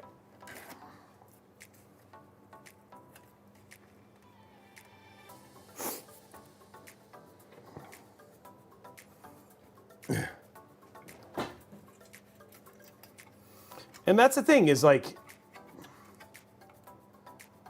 that's the thing too is like that's why you always have to ask it. You should never make the decision. Because, like, I agree with you. If you don't play those games, why would you waste your money on that? You know what I mean? If you don't play those games, why waste your money? You know, it's like if you're only playing multiplayer games, BMOC is a great example. BMOC plays Call of Duty, and he doesn't play campaign, and he plays like Apex and competitive shooters. He should absolutely only spend money on a AMD GPU because he will be very happy. He will spend less money and get all of the performance that he needs. But if you are me and you play all of the first person, you play Final Fantasy 16, you play Starfield, you play Dragon Age, you play Flight Sim, you play all of the games that have all the bells and whistles. You're going to play Indiana Jones. Those games all look amazing and better with ray tracing and DLSS and path tracing and all of the technology that comes with NVIDIA. So that's where people need to ask themselves, what am I actually going to do with my graphics card? And if you can save money going that way. And Denoise, that's you, for you. And if that's what you think, I agree. For me, that is absolutely not true. I notice a visual difference, and there are games I won't even play on my Steam Deck because of how much better they will look on my PC with max ray tracing. And I will tell you, Alan Wake, Dragon Age, Final Fantasy 16, I'm guessing Indiana Jones, Flight Sim 2024, all of those games look better with max ray tracing. And visually, that matters to me. On an OLED screen, at 4K, that's what matters, yeah.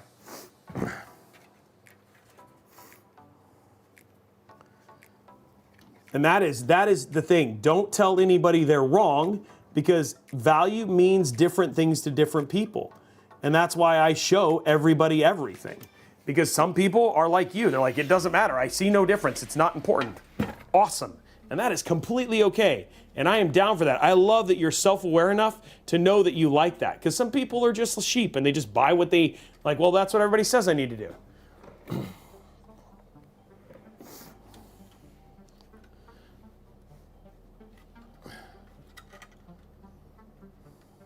I do 1440p and 4K, but I have like the system I have will play everything max at 4K without a problem. But guys, understand, I am spoiled as heck. Like, you know what I mean? Like, I'll have 50 series as soon as it comes out. I'll have multiple systems with 50 series as soon as it comes out. I am not the average consumer in any way, yeah. I get it, so don't get me wrong. Well aware of my how lucky I am. Falcon Northwest reminds me every day. So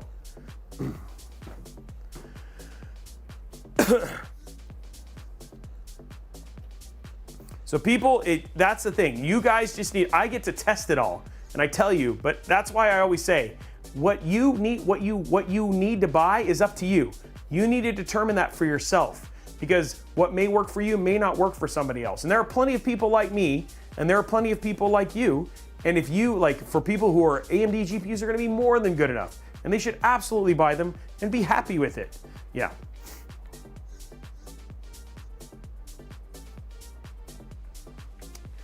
Joshua Wood, that's the hope. But for sure, the video, for sure, we need him on there. Shifty effects, me too, dude.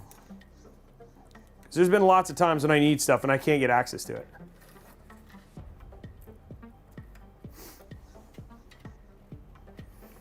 I'm about to wire my house. I wanted a stream room. Should I do a custom layout for electrician? What I will say, Niche Lamper, is make sure that you like to stream first. If you've never done it before, please do it first before you spend a lot of money on something that you may not like. There's a lot of people who try streaming who then realize they did not like it at all. Okay, guys, so here we go. Nice and cleaned up, right? And there we go, all cleaned up. So there's our cabling for and all of our fans, all nice and cleaned up. All of our other stuff all nice and cleaned up. And then we've got this one cable up here for our RGB. But like I said, it looks nice and clean.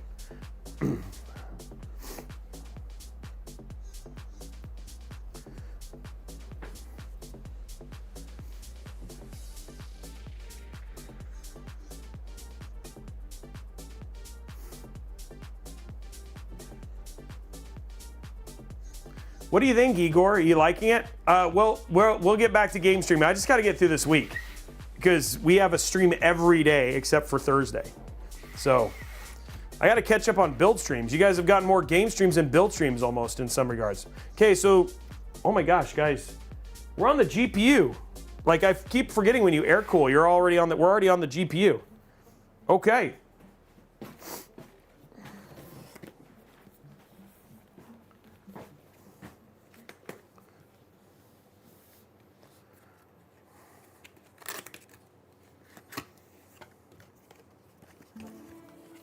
Well, Mitch, that is definitely true. The case is the Lancool 207. It's a new case, that's why we're doing it. We're showing it off.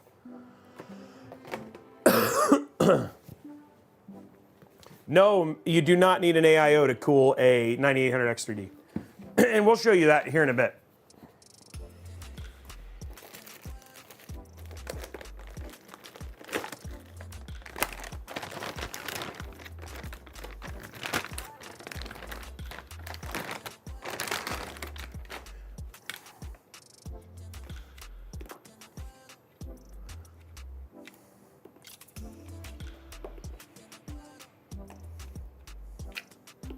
Okay, 4070 Super going in. Oh, this is lower.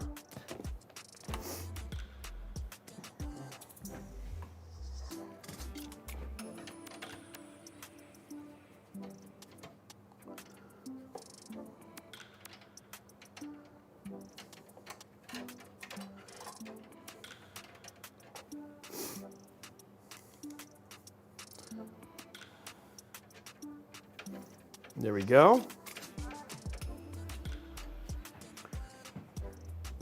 That's definitely going to be true for most builds, is just because of how this is a micro ATX case made for an ATX Mobo. That looks super good.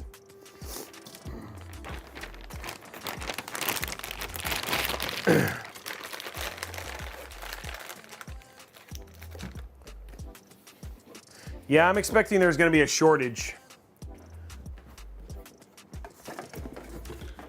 It always makes me nervous, and I'm, the conversation I'm having right now is I'm hoping that a lot of brands send us a lot of GPUs so that way we can just continue to showcase builds. So that's always because we got to build PCs. So I know NVIDIA will send them, when they announce them. I'm assuming ASUS has always been really good, so we'll probably get a lot of ASUS ones. I'm hoping MSI and Gigabyte send me all of theirs. So that way and Newegg always helps me get them, so that way we just can show them all off. So we'll have to see. It's all, nothing's been announced yet, right? It's all rumor, but when it does happen, that's what we hope, is that we'll have a lot of ones to be able to show builds and all that sort of stuff. So we can show you a bunch of different options as they become available. We'll just have to see. Right now, it's all speculation until we actually have something.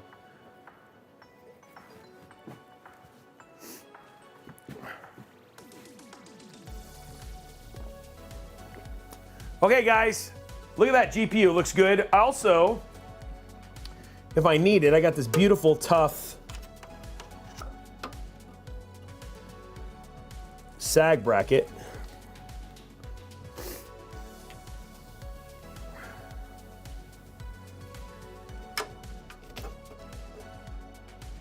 A little bit less.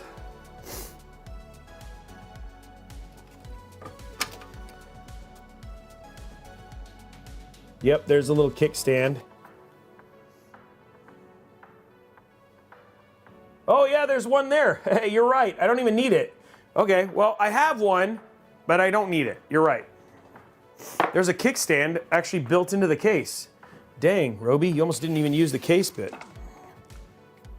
What am I hitting on? Oh, that's a... Let's use the case one.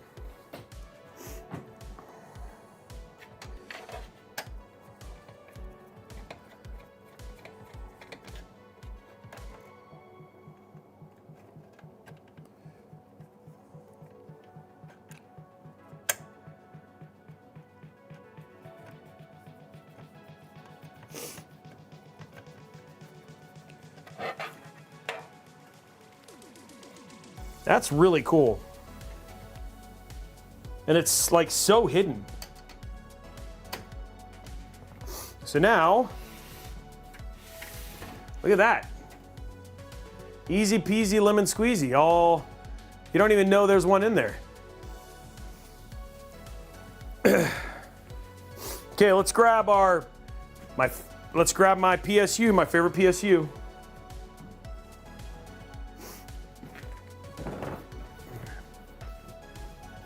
Oh, dad joke, guys. Yeah, Texas, thanks, man. Yeah, it's clean. Honestly, building in this has been pretty straightforward. The one thing I will say is you just got to be really conscious of the gaps at the top, right? Making sure that you have things to be hidden. It's got a lot of places to kind of hide cables. I don't know, we're gonna play with the PSU side there. And then you also have this nice little gap down here, right? This little place right here to kind of hide cables as well, right? So it looks, again, the back looks really clean, just if you're really smart about it. But also putting the bottom fans in for the AIO cooling was pretty straightforward. It just kind of feels like things fit nicely. For being as small of a case as it normally, as this is, it's been pretty easy to build in, which has been nice. Californicated, yes, you can. I'm just doing an 850 because if you wanted to upgrade at a later point, you could go all the way up to a 4080 or higher if you wanted to.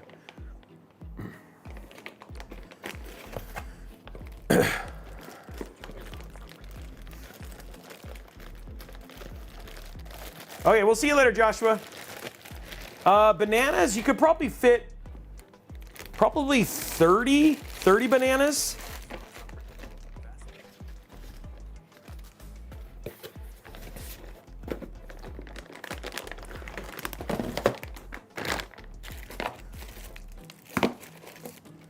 Yeah, I use this PSU a lot. I use this PSU a lot.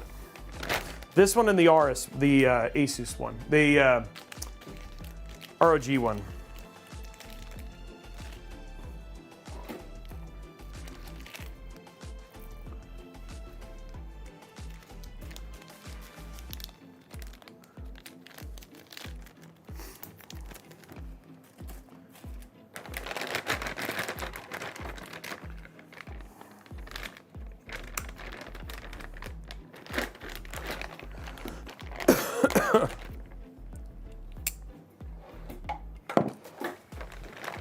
Okay, I only need 3 cables. PSU for 24 pin.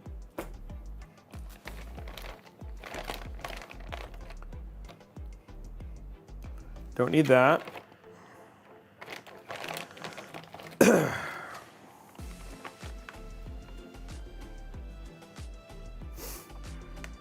Don't need that. These cables are why I use this PSU so much.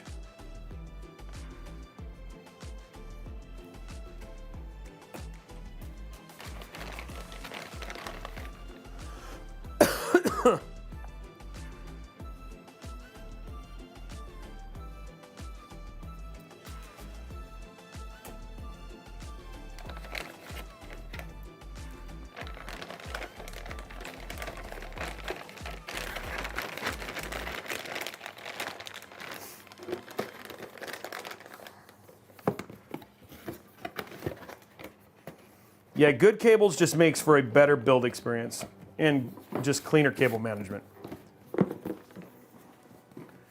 Okay, let's go top down.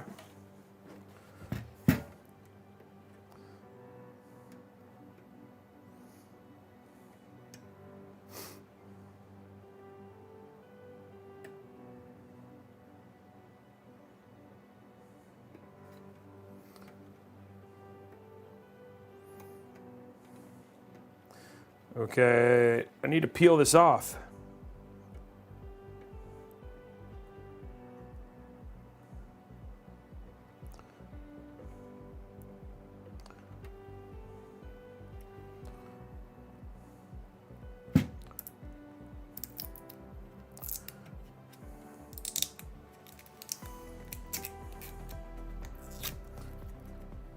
Didn't quite peel as clean as I wanted, but get the last of it off. There we go.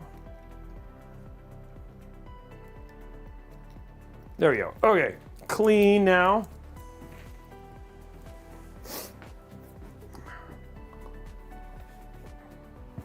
Throw in our cables. So first one we got is our CPU cable. There we go. Next one is our 12 volt or 16 pin. And then we've got our, boom, love it. Okay.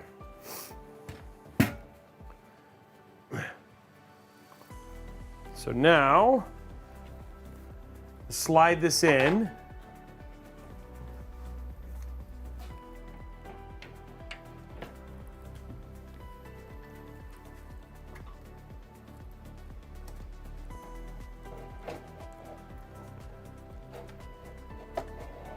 Interesting having to worry about that. You definitely got to be smart about the cables in the back. Okay, there we go.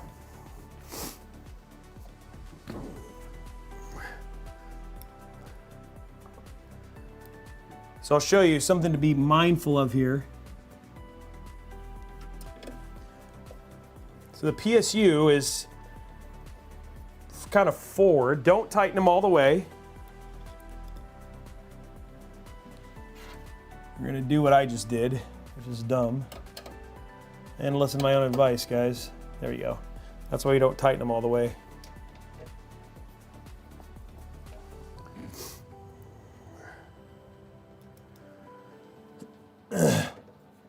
There we go. Last one in the corner. So the PSU is sideways.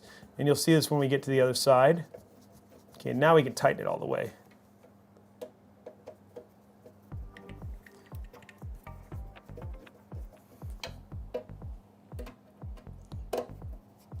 And the cool thing is that even if you forgot to turn on your PSU cable, you can still just unclip this and get to it.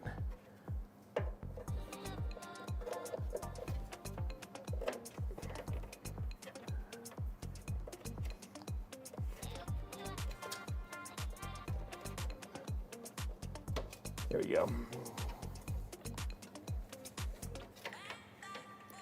There we go. Okay, so there's your PSU hooked up. Now, the one thing that you do have to be cognizant of, I know we're still working on the review of this, so Damien's really interested in what I'm about to say.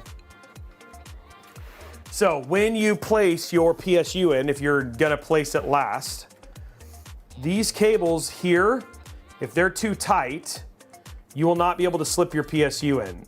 So this and this can actually make it harder for your PSU. Luckily, I had a lot of cable room here. So this is just something to be aware of. If you're gonna be last, make sure that you've got the room. So usually that's something you worry about down over here in the corner. Like if you don't do good cable management, you might have a hard time sliding in, but because of how this PSU comes in, it's just a little bit different in that regard. Now I think for your, so this will run here. I think what they want you to do is they actually want you to run this all the way up and over. So we'll see if we can get that to fit. And then this will go, we're gonna have this go through and then over. Okay.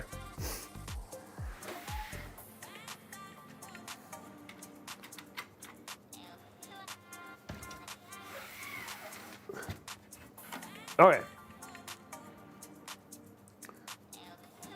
Then I'll tighten this later.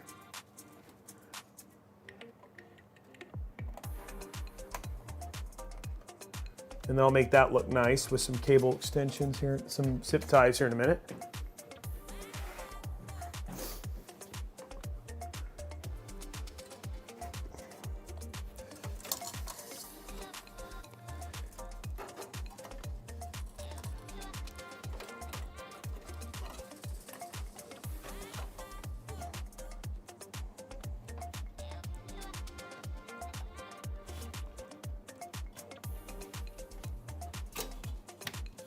A little bit tricky on that cable, but then we'll get some zip ties on that to clean that up once we get it tight.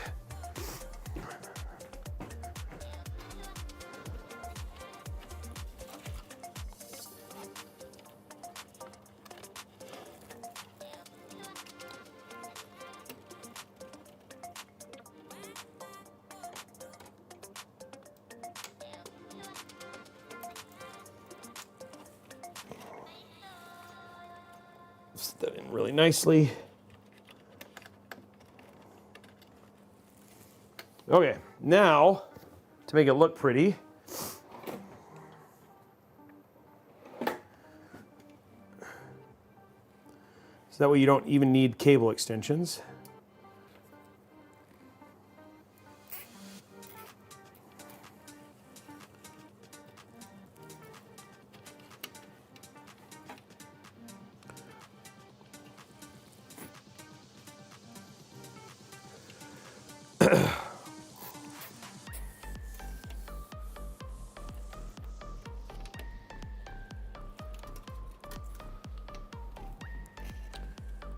Get that cleaned up.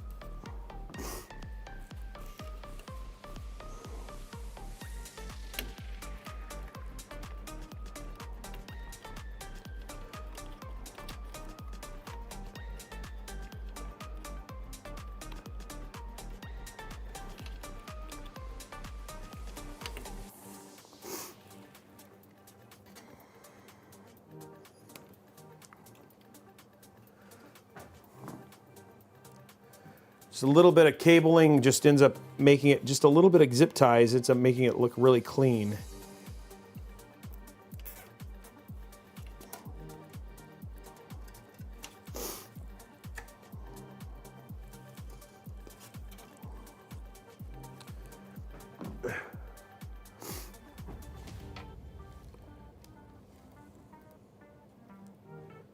Oops, yeah, no, that was right.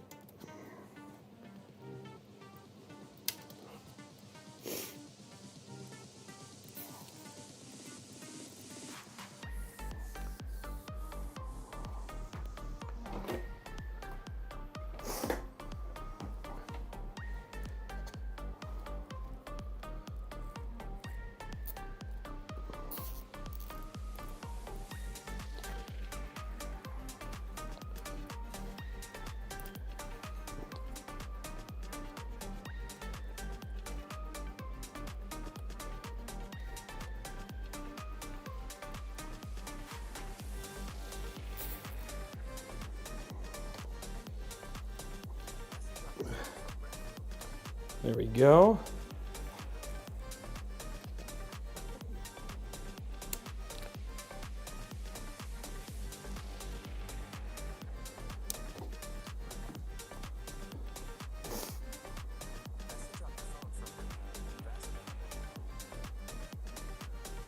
See, and then you end up with like a really clean looking, so that looks nice and clean, right? Even though there's no cable extensions.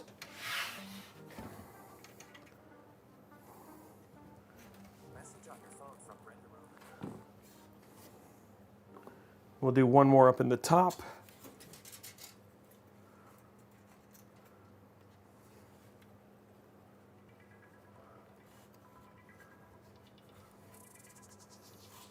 I tricked you.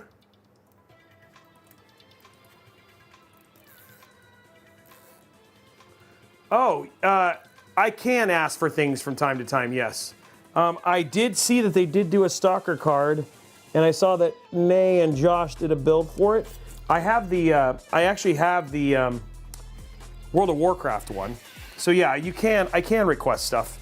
Okay, so there we go, guys. Okay, let's go to top down.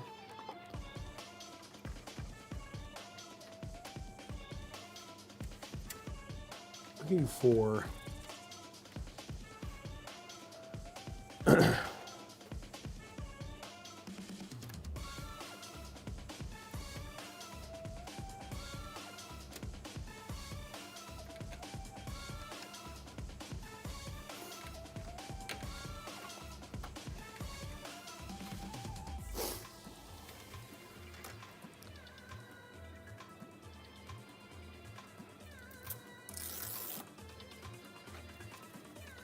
I requested, I did not. I've never, that's so not true. That is so not true. I do get to request hardware from time to time, and I don't always get told yes.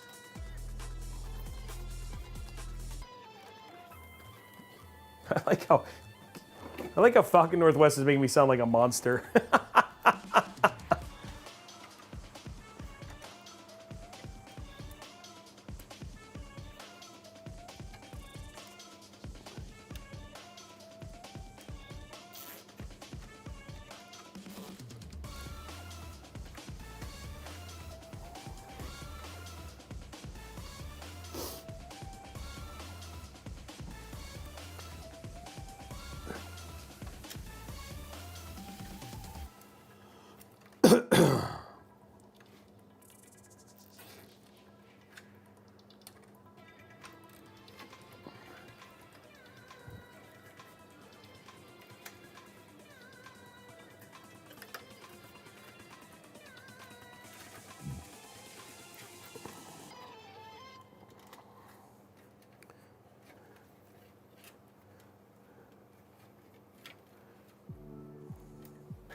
Okay, let's get this, okay.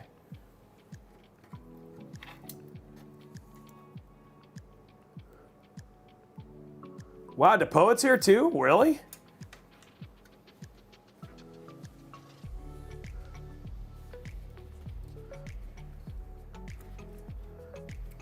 Look at that. It's always good to see him.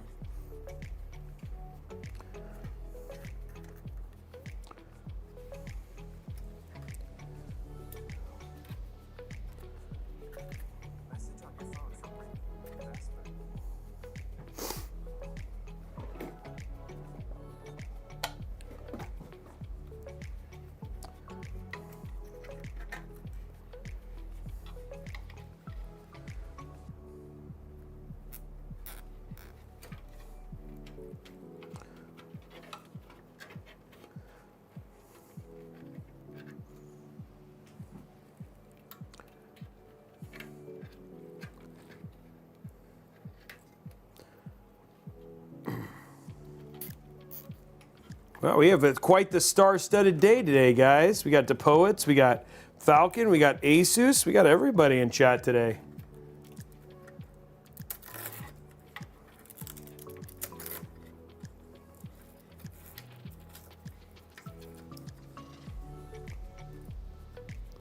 I also like these little things. They've got little like angled stuff. I'll show you him here in a minute, so you can revel with me. They make it easier for getting these little. Check it out. So when you put these in, there's little angles, so you can push this, and it pushes the Velcro up, making that easier to get the Velcro to go up.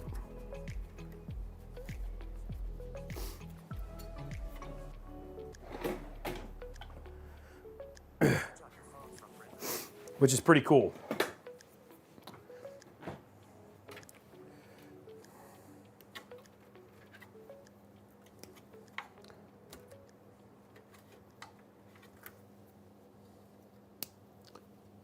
And there we go, guys. The build is essentially done.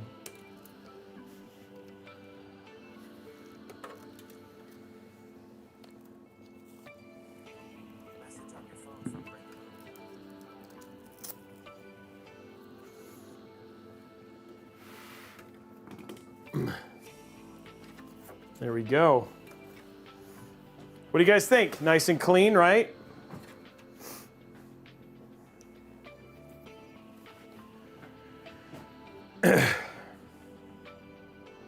So we have it all the way around, and that's this is what I'm talking about. These cables, right? Being able to just have these look clean and managed ends up looking great.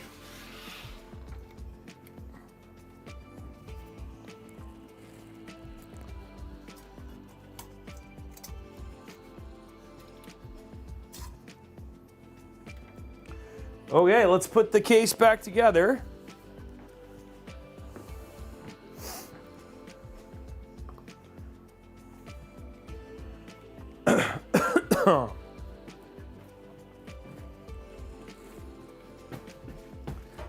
First thing we do, and the PSU is already on, slide that in. There we go.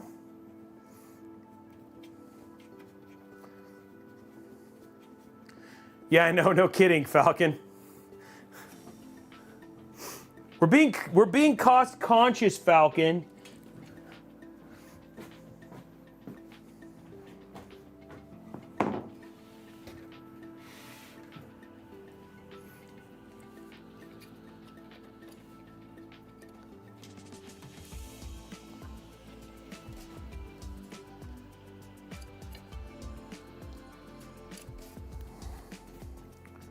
Okay. Boom.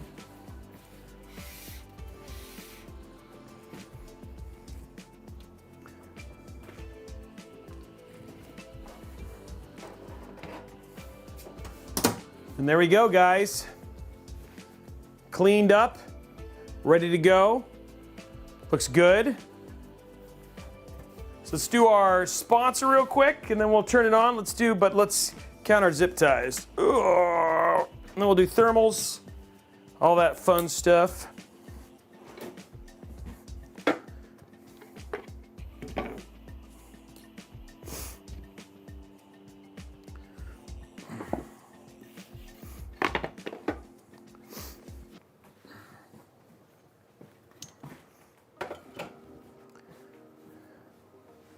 There we go. There we go.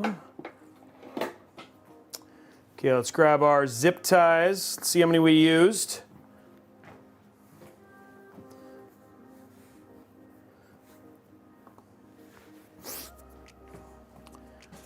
Here we go, counting down.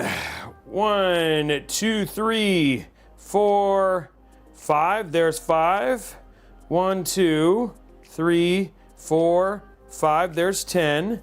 1, 2, 3, 4, 5, 15, 16, 17, 18, 19, guys. We are odd again today, 19. I think that was the same number as the last build. I thought we did 19 the last one.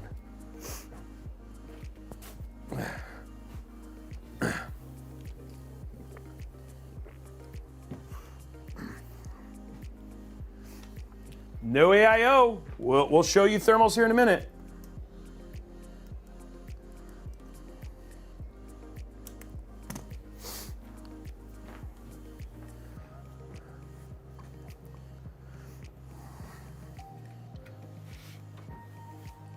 Okay, let's do our sponsor real quick, and then we'll turn it on, do thermals, show all that stuff so you guys can see.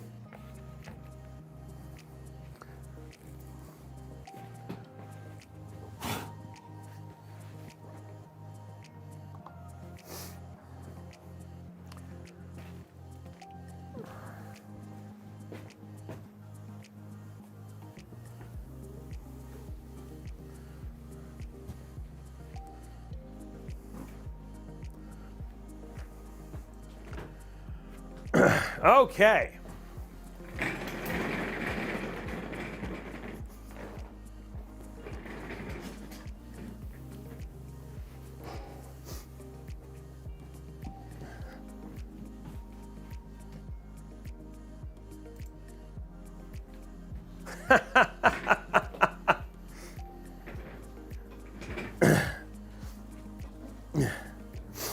Okay.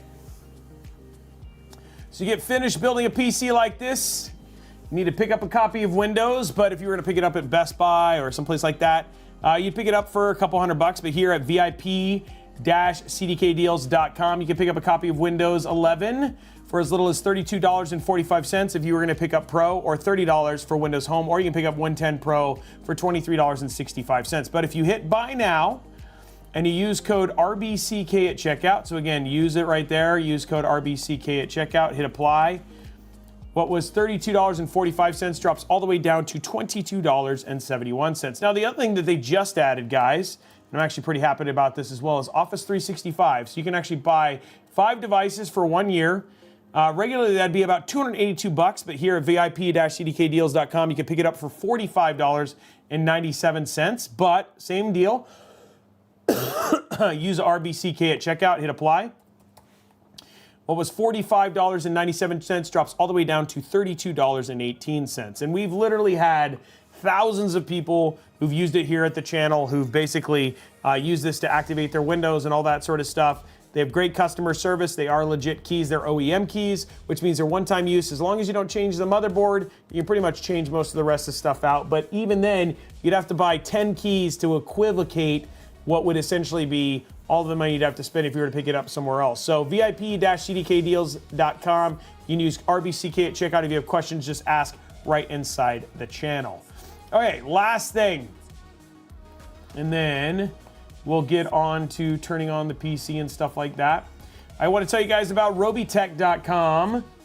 So Robeytech.com is a resource for quite a few things. Number one, first and foremost, I know not everybody can do can do subscriptions, but here you can go to Robeytech.com and click on Amazon, Newegg, any one of these places is your holiday shopping. What it does is it opens up the site, doesn't cost you anything more, but what it does do is it gives us a nice little kickback. So whatever you purchase on Amazon, same thing works for Best Buy, Corsair, Walmart, any of these places. The best thing about it, guys, is that you don't necessarily have to change your shopping, but at the same time, you can help us do things like the PC giveaways and all of the things that the programming and shows that we do right here on the Twitch or on YouTube on a consistent basis. So just bookmark Robeytech.com and you can click on any of those links.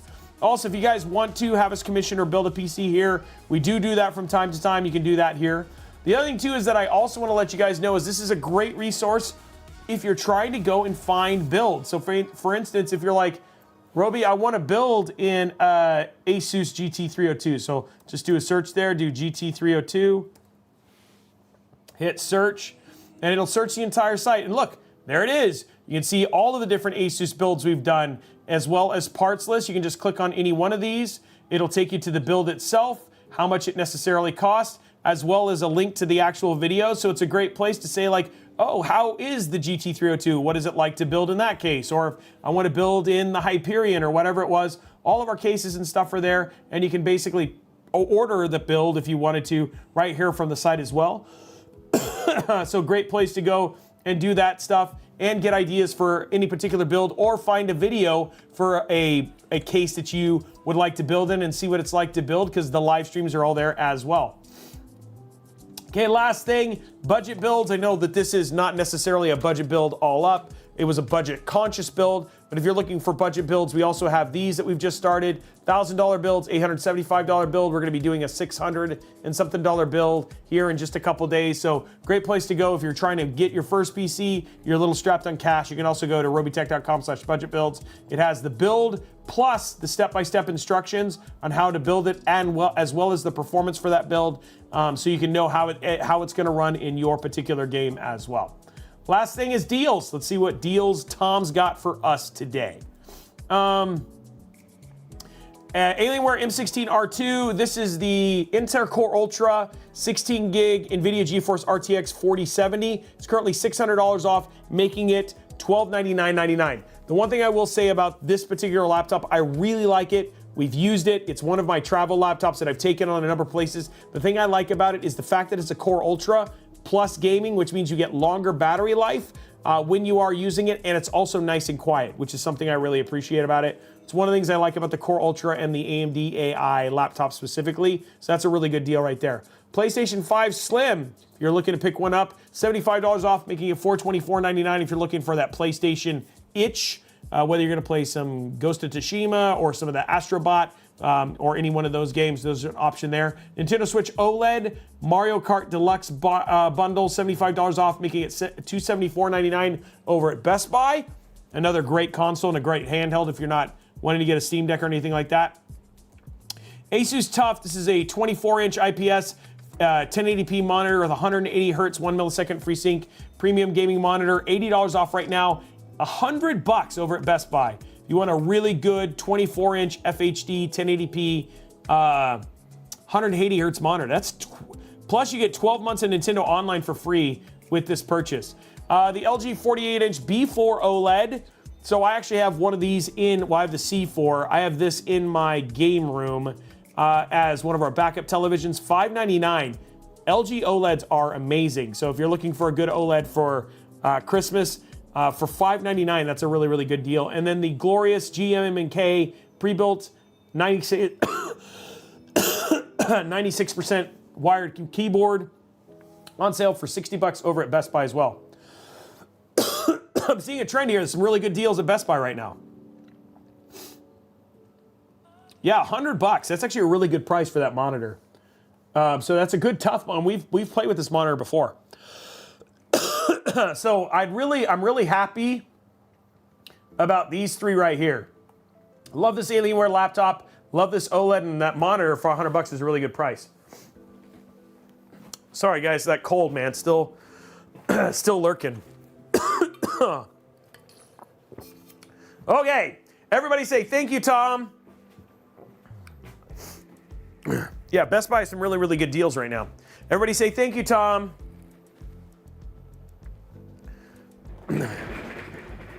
Okay, say goodbye to the Falcon Northwest. Thank you, Dr. McNuggets.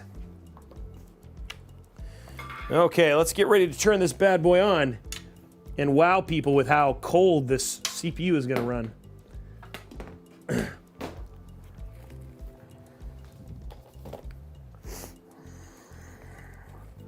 Because this is a $35 cooler, guys. $35 for this cooler.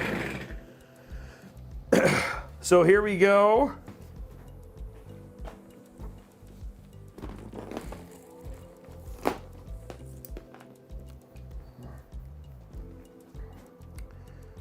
So one HDMI in.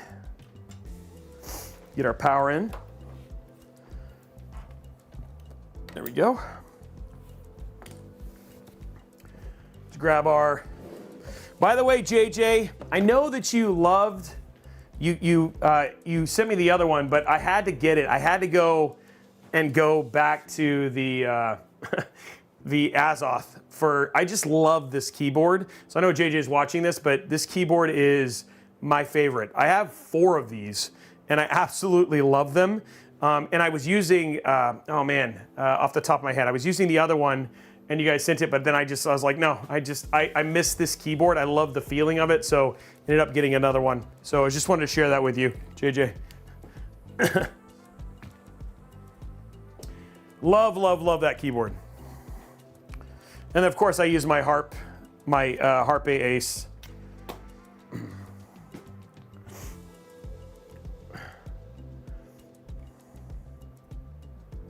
Okay, throwing that in there. And it's if you guys want a solid keyboard and this, is it the Snow? The Snow, is that what the keycap, the switches are? Are they called the Snow switches? Guys, those switches, so good.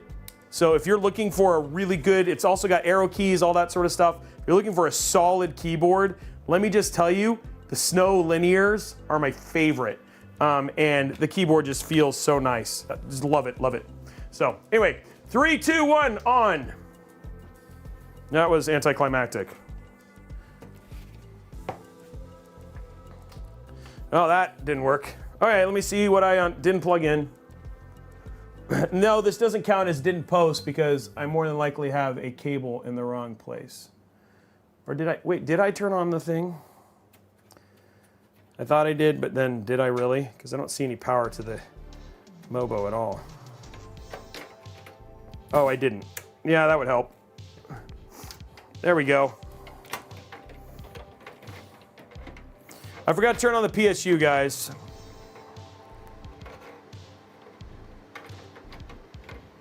There we go.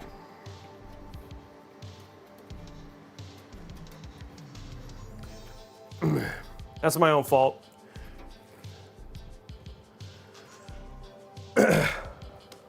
And it is posted. I totally blocked the whole thing. You guys got none of the joy out of that. Let's turn on Expo. There we go. And there, I mean, dude, the build looks, look at that. It looks super good. There it is right there. Whoa. Look at the build, it looks good. It's got, oh, I noticed the RGB is not on any of the fans. The fans are spinning, but maybe I have to turn on the RGB? Or did I not plug it in all the way?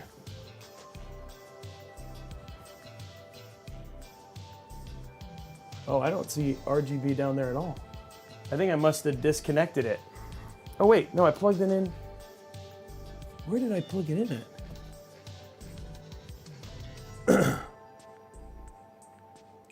Because this should be it. Oh no, that's this RGB. I don't think I plugged in the other RGB, guys. I think I forgot to plug it in.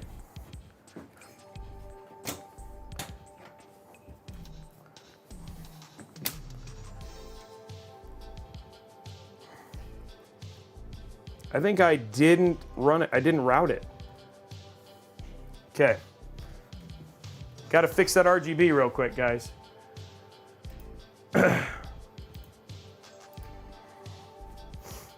Got to have the RGB.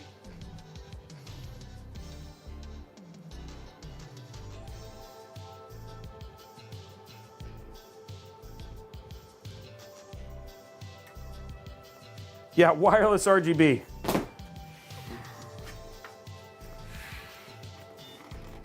So I went and cable managed it all, but actually forgot to plug it in, which was not very smart of me. I think it dipped down, and I think that's why.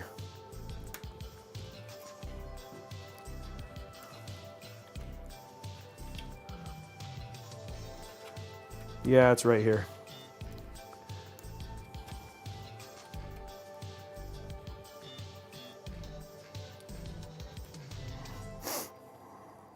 Okay, so let's get the RGB plugged in, because you want all the lights, you know? If I spent the $30 of my budget on the RGB, I gotta show it.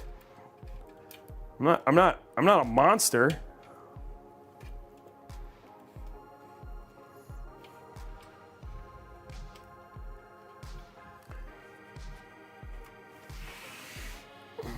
I had it where it needed to go to be routed and then didn't actually hook it up.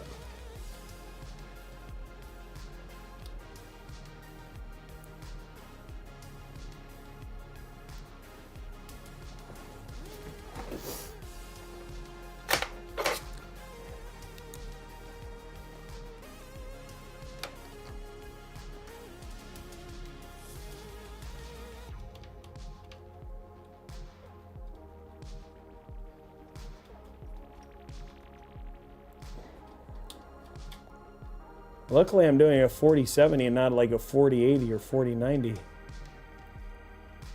Because doing that would have been really hard. Okay. Plugged in.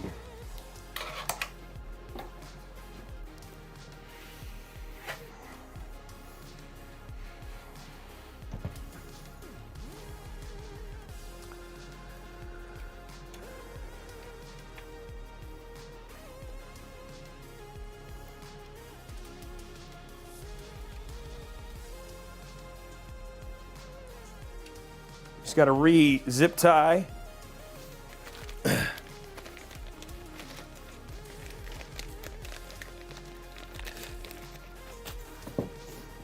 One zip tie.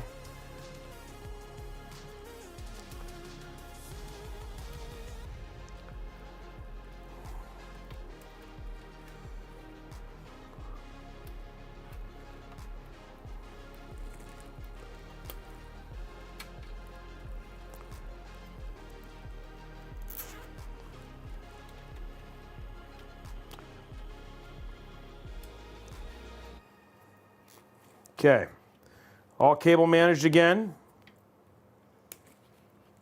Still looking just as clean, just now with RGB.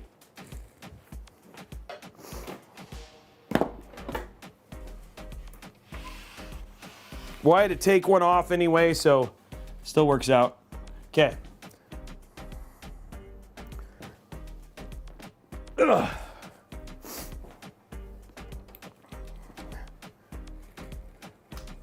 Hey!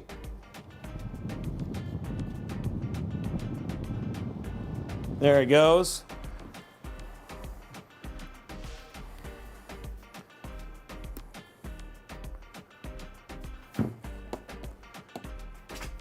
At least a 15 frames per second boost.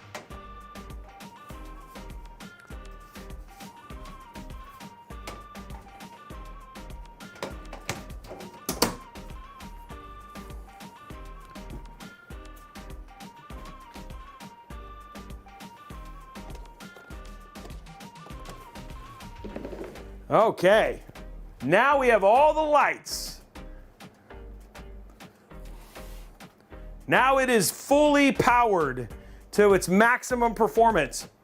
Oh, look at that. It's actually even like blowing up the bottom. So like, because I cleaned up and the bottom is like super clear, you actually get really neat underglow under there too.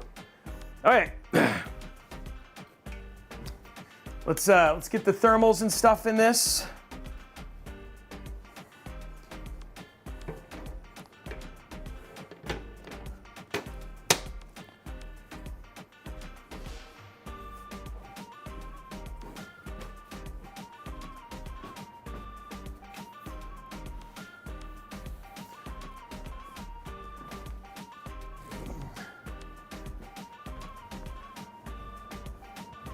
There we go.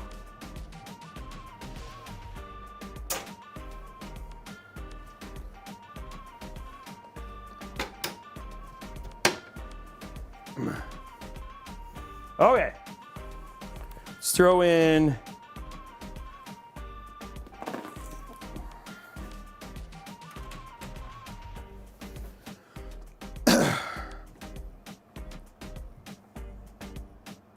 go to capture.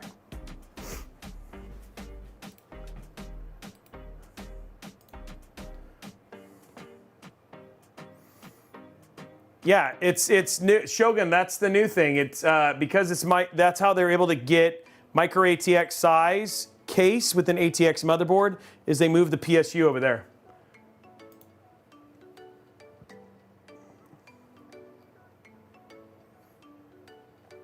$2560 by 1440. Okay, first thing I'm gonna do, I always do this, armory crate.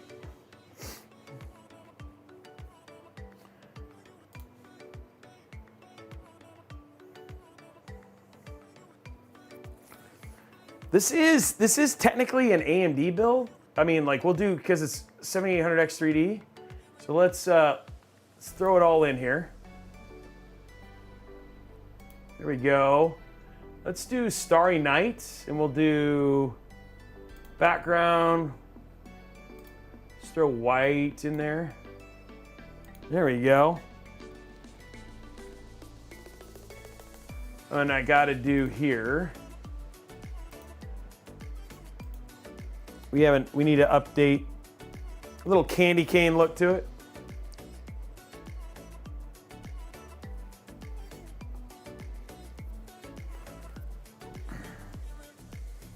Okay, so we'll do this. Oh, this needs the USB cable. I don't have it doesn't look like the. Okay, let's go here. Okay, so what I'm gonna do here, go to Fan Expert, and I'm gonna have it make a curve for me.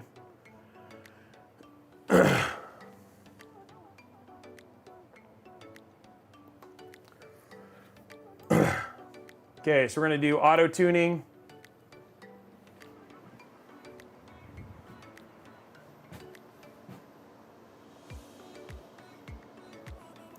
Shogun Luffy, that's why we do this. That's one of the reasons I run the shows, because I can show you all the new cases. You guys, usually I build them here before or right as they release. Yeah.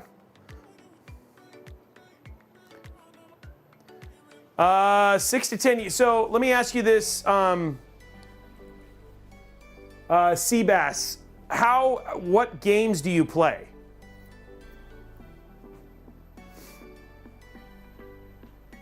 Already? Or Alien Romulus is on Hulu already?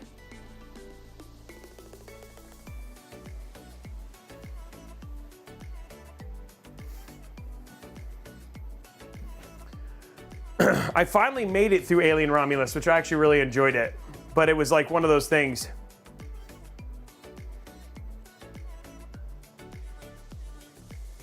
That is true. Yeah, he was telling you can do input mapping on Fan Expert. So you can actually have the bottom fans, the GPU fans that are down here at the bottom, actually ran to the GPU temp. I have them on their own header, so I could actually do that with Fan Expert, which is actually pretty cool.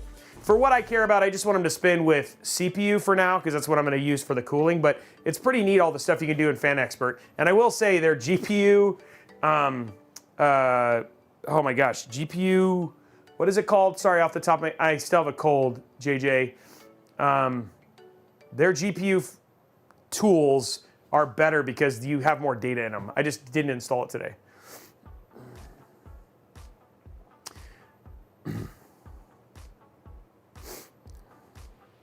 What's up, Pig Radio? Yeah, I want to see that too, Figment. Are you gonna come out here and take, yeah, GPU tweak, thank you, sorry, GPU tweak. Guys, it's like, you actually, when you watch me game stream, that's what I use for the OSD when I do all my game streaming.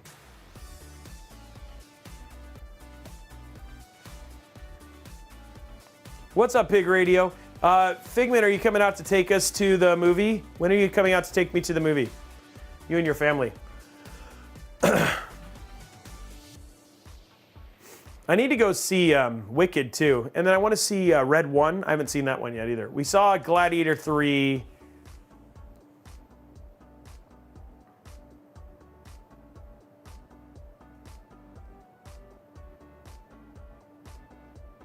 Well, I see how it is, Figment. I see I'm not good enough. That's what you're saying, huh? I get it. Okay, I see how it is.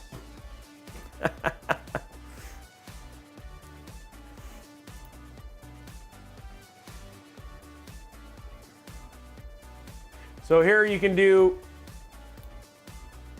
so if you go to Chassis Fan, this is what I'm talking about. So whichever, I don't remember if wherever it was, but if you go to, this is what he's talking about. If you can go to Chassis Fan 3 and 4. So Chassis Fan, I'd have to remember which one I plugged it into, but you could go to this and be like, oh no, I want this one to go to GPU temperature. Right now everything's set to CPU temperature, but it's pretty cool how you can do all that stuff. Okay, so I'm good there. Is this showing up yet? It usually takes a round.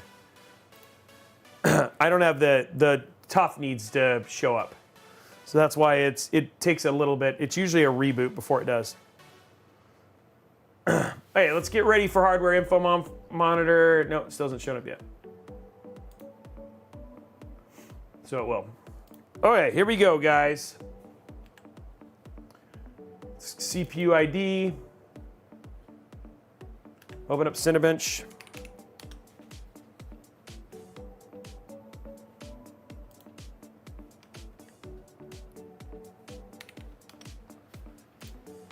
Okay, here's where we're gonna see. Can you air cool a 9800X3D? So there's our temperature right now, sitting at 48%. It has a tendency, it actually does run a little warmer on idle, but there it goes. Here we go.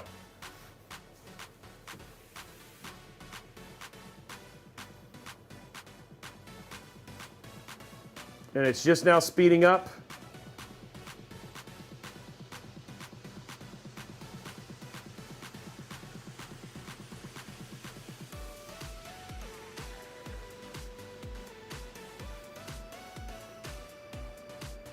And there you go, 82, and it's gonna stick right there.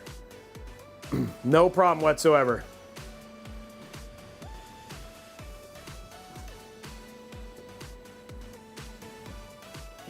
Yep, no problem whatsoever. And that's what I was talking about. It's still got 7 degrees of headroom. And it'll run better. It'll run gaming even better.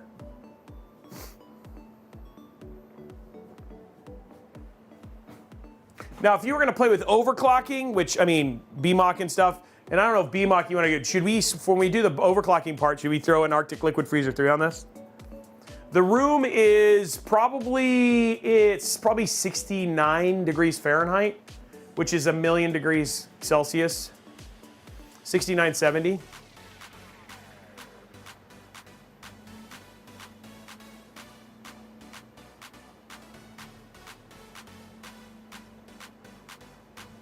We're gonna do that on the overclocking one, Falcon. This one's just, we're just showing gaming thermals and stock thermals right now. But from what I understand, you are one of the reasons we're doing it.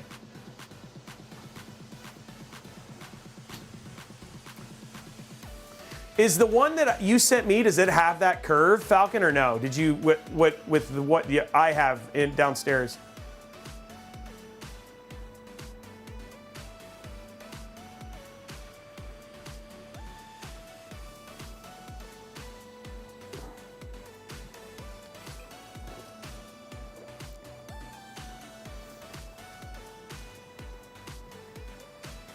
No, it isn't. That's why you can totally air cool a 9800X3D. And he's not talking about, especially when you start doing negative curves, there's a lot of, you can undervolt this in some regard like you could in Intel and get even cooler temperatures. Oh, I see how it is. Am I just a regular client to you now? Is that what it is? Dang, Kel. I thought you cared.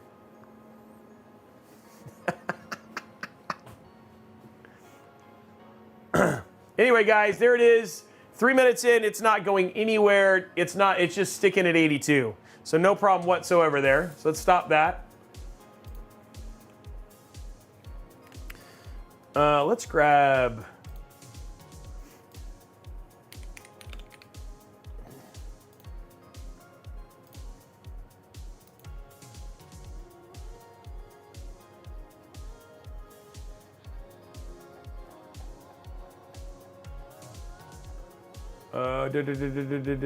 How do I have this on my system. I don't remember how I did it.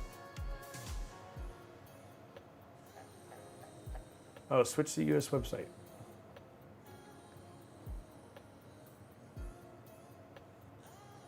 Okay, there it is. Download.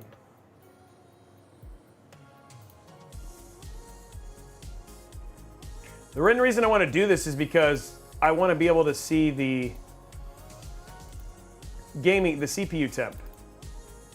And my MSI Afterburner won't have it.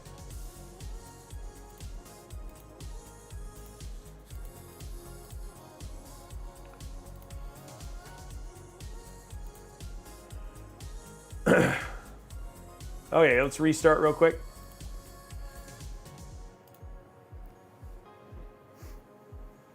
So Falcon or Araxis because the CPU is so new, it has GPU utilization but not CPU utilization but not CPU temperature.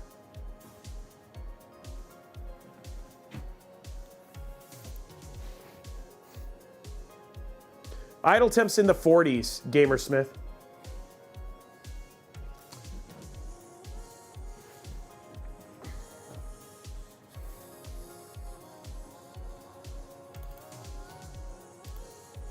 Okay, so we're going to turn on the OSD.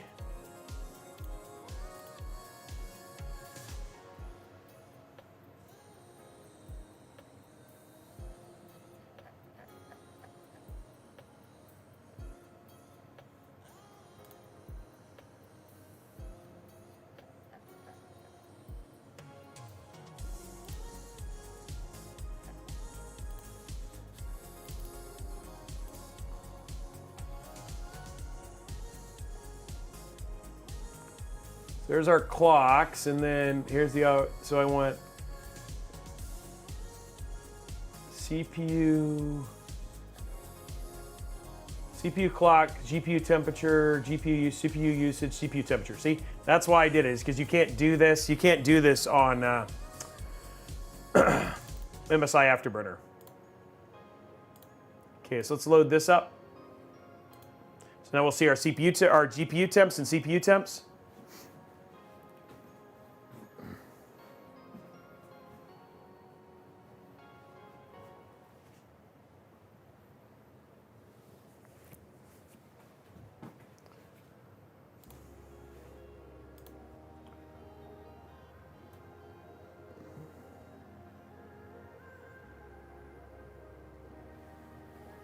Wow.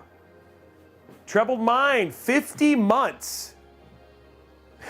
Jeez, I'm crow. I completely missed that, dude. 50 months, that's huge. Wow. What is time? You're not wrong. What is time anymore?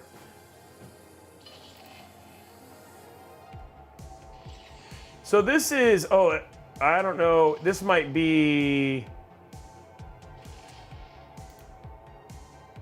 Oh, the CPU temp's not showing up.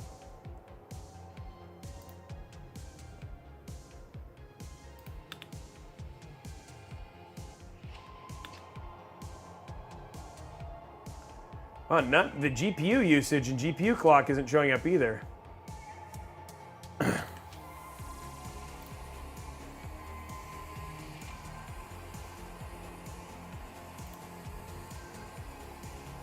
It's definitely here.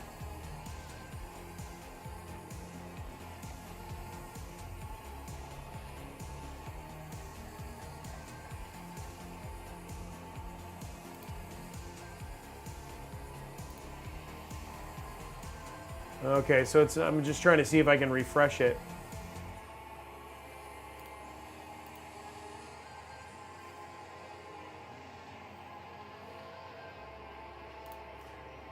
I'm gonna restart real quick, guys, and then see, because I want to be able to show that.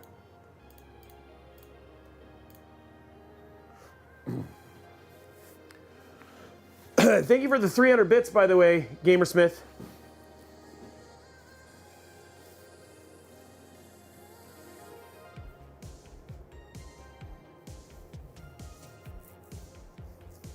Yeah, for lighting Araxis, it's actually pretty nice. It's so you don't have to have the overhead if you don't want to.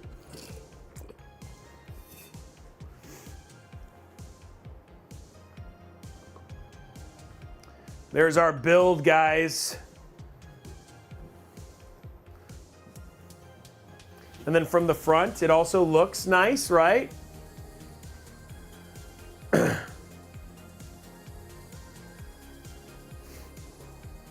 Oh.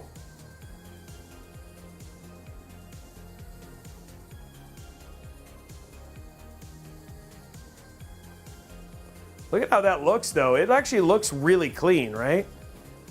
I'm like staring at it because it's just, it looks so clean.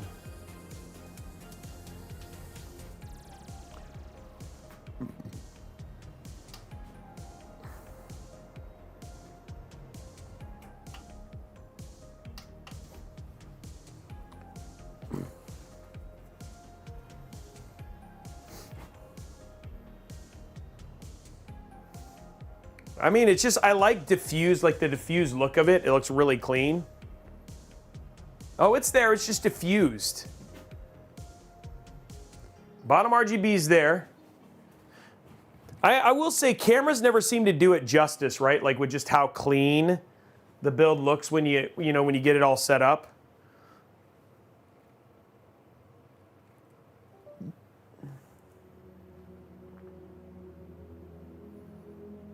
Okay, let me see if the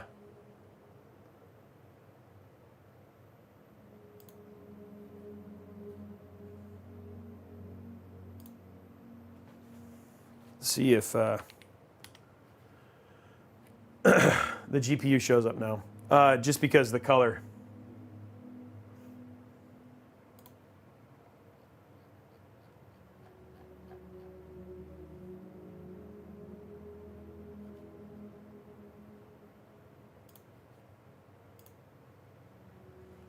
There it goes. Look at that. See? Now we can see all of that stuff. CPU temp, all that stuff. So there we go. So we're good.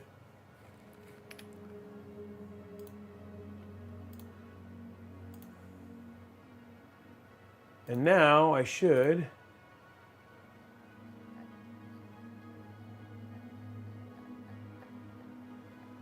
Oh, that's the update here.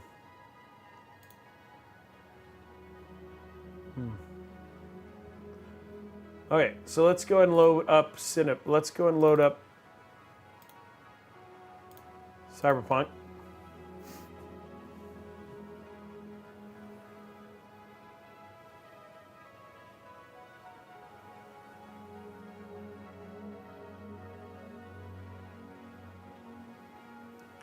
Okay, here we go. Let's see how gaming temperatures are and then go from there.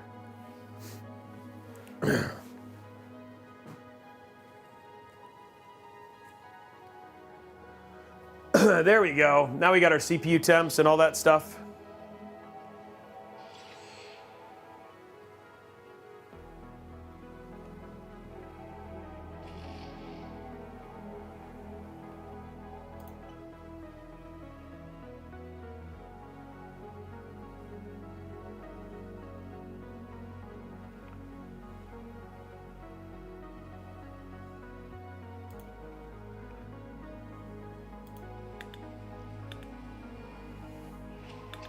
Okay, let's see how our gaming temps are, and then that'll be it. Video, full screen. Oh, we don't want, what the deuce? 4K, thank you, no. Okay, so let's do ray tracing ultra, DLSS, one auto, we'll leave frame generation off. I don't know why it's even on. Frame gen off, texture quality. Actually, let's do, yeah, DLSS on balanced. Okay. Oops, we don't care about that. Run benchmark. Oh, I have no issue with frame generation. I just want to show you how it's meant to be played, what the performance is going to be like, and at the same time you can see CPU temps and GPU temps, which CPU temp right now is 71, GPU sitting at a very nice and frosty 52 degrees. And we are getting 88 frames per second.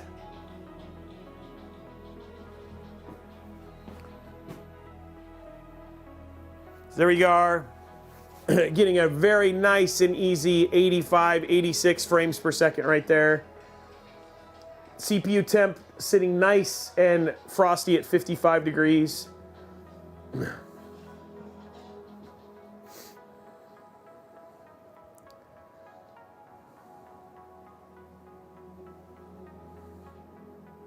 So yeah, you got a lot of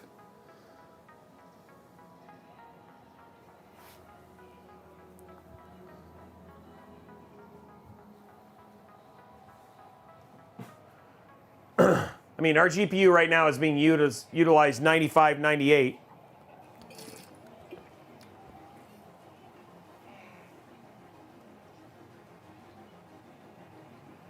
How are we doing likes on YouTube, by the way? Yeah, the man with the carrots, keeping it cool. And there you go, average frame rate 91.22. Like, our CPU was never above 60. So there you go, guys. There is some gaming performance, some just regular standard performance, and a nice $1,800 9800X 3D build. Now, we are doing another version of this that's a little bit more, like, it's even lower cost, closer to $1,600. We talked a little bit about that earlier on. But yeah, I think point-wise, from a success standpoint, I think what we built was something that is a lot of power for not breaking the bank and spending very little on frills with essentially the MOBO combination. We have 2 terabytes of storage. Actually, let's just go through what we actually have inside of the system one more time, just to make sure it's super clear. So we've got an AMD Ryzen 7 9800X 3D, the ASUS TUF Gaming B650 plus Wi-Fi, which you could do the B650-E and save yourself an extra $30 if you wanted to. We have that ASUS TUF Gaming RTX 4070 Super, a 2 terabyte Samsung 980 Pro, G.Skill Trident Z5 Neo. This is 32 gigs at 6400 mega transfer. We have that Lian Lancool 207 in black, which is a new case from Lian. The thermal rate PS120 SE ARGB cooler, and then the ASUS TUF 850 Gold PSU. And where you could save some money, so you could go to the B650E. You could go to non-RGB RAM, save yourself an extra $10, $15 there. And you could go down to a 750, the 750 Gold, if you wanted to, and save an extra $20, which could take it down to just at $1,800 right there. So yeah, there it is right there, guys. Our cost-conscious, our budget-conscious 9800X 3D system. And again, if you wanted to go up to, say, a 4070 Ti Super from TUF, again, so you don't have to install more than just Armored Crate or whatever it was, just add an extra $150, and you go all the way up to a 4080 Super, which this system would absolutely run as well. And that would cost you right around $2,200. And then you could go, so again, 1800, 2022, 4070 Ti Super, and then 4080 Super. And then that just gives you the gamut there. But again, air-cooled. You could do some overclocking. Again, you could also do some undervolting. And then we showed you basically between GPU tweak and all those other things, some things you can even do with some optimizations from this, given it's an ASUS board that allow you to do some interesting things as well. And it is actually very quiet, even though it's air-cooled. So any other questions, guys? If not, I'll start winding things down and getting ready to say goodbye and go through what's happening for the rest of the schedule for the rest of the week. But I want to make sure I answered any other questions. Thank you very much, Primo Nisimus, for the sub. Nisimus, I think I said it right. Okay, so what's happening? We are back tomorrow, noon Pacific time, with the fine folks over at Intel Gaming. We're going to be doing Intel Live. We're going to be checking out a beautiful new a beautiful new laptop from the fine folks over at Samsung. I think we're doing the Gram, the LG Gram. I think we're checking that out tomorrow. And we're playing some Farm Sim 2025, which I have been playing, and that game is legit hard. So we're gonna be playing some Farm Sim 2025 tomorrow. Then there's no stream, obviously, on Thanksgiving. So if you're in the United States, have a wonderful Thanksgiving holiday. If you are anywhere else in the world, have a happy Thursday. Then we're back on Friday, 3 p.m. Pacific time, building a beautiful Height Taro system. We're going to be giving that away in partnership with Intel. That's going to be happening with Mod Workshop. So that's going to be happening on Friday. And then we're back next week celebrating ASUS PC DIY, checking out their brand new case as well. So that's going to be happening in an all Arctic White build, talking about all things ASUS PC DIY, talking a little bit about the tools and stuff we've been showing. That's on December 3rd. Plus, we have Budget Build that's going to be happening that week that we'll be giving away a PC, showing you what you can do with $650 as well. So we have some really great streams still ahead and a really, really packed week. Oh, also Saturday, showing off the Tough BTF on in the brand new Be Quiet light base case as well. So that's going to be happening on Saturday. But yeah, it's going to be super, super awesome, guys. Thank you so much for tuning in today. Have an absolutely amazing rest of your day, and we will see you guys tomorrow at noon. Bye, guys. And I'm going to drink.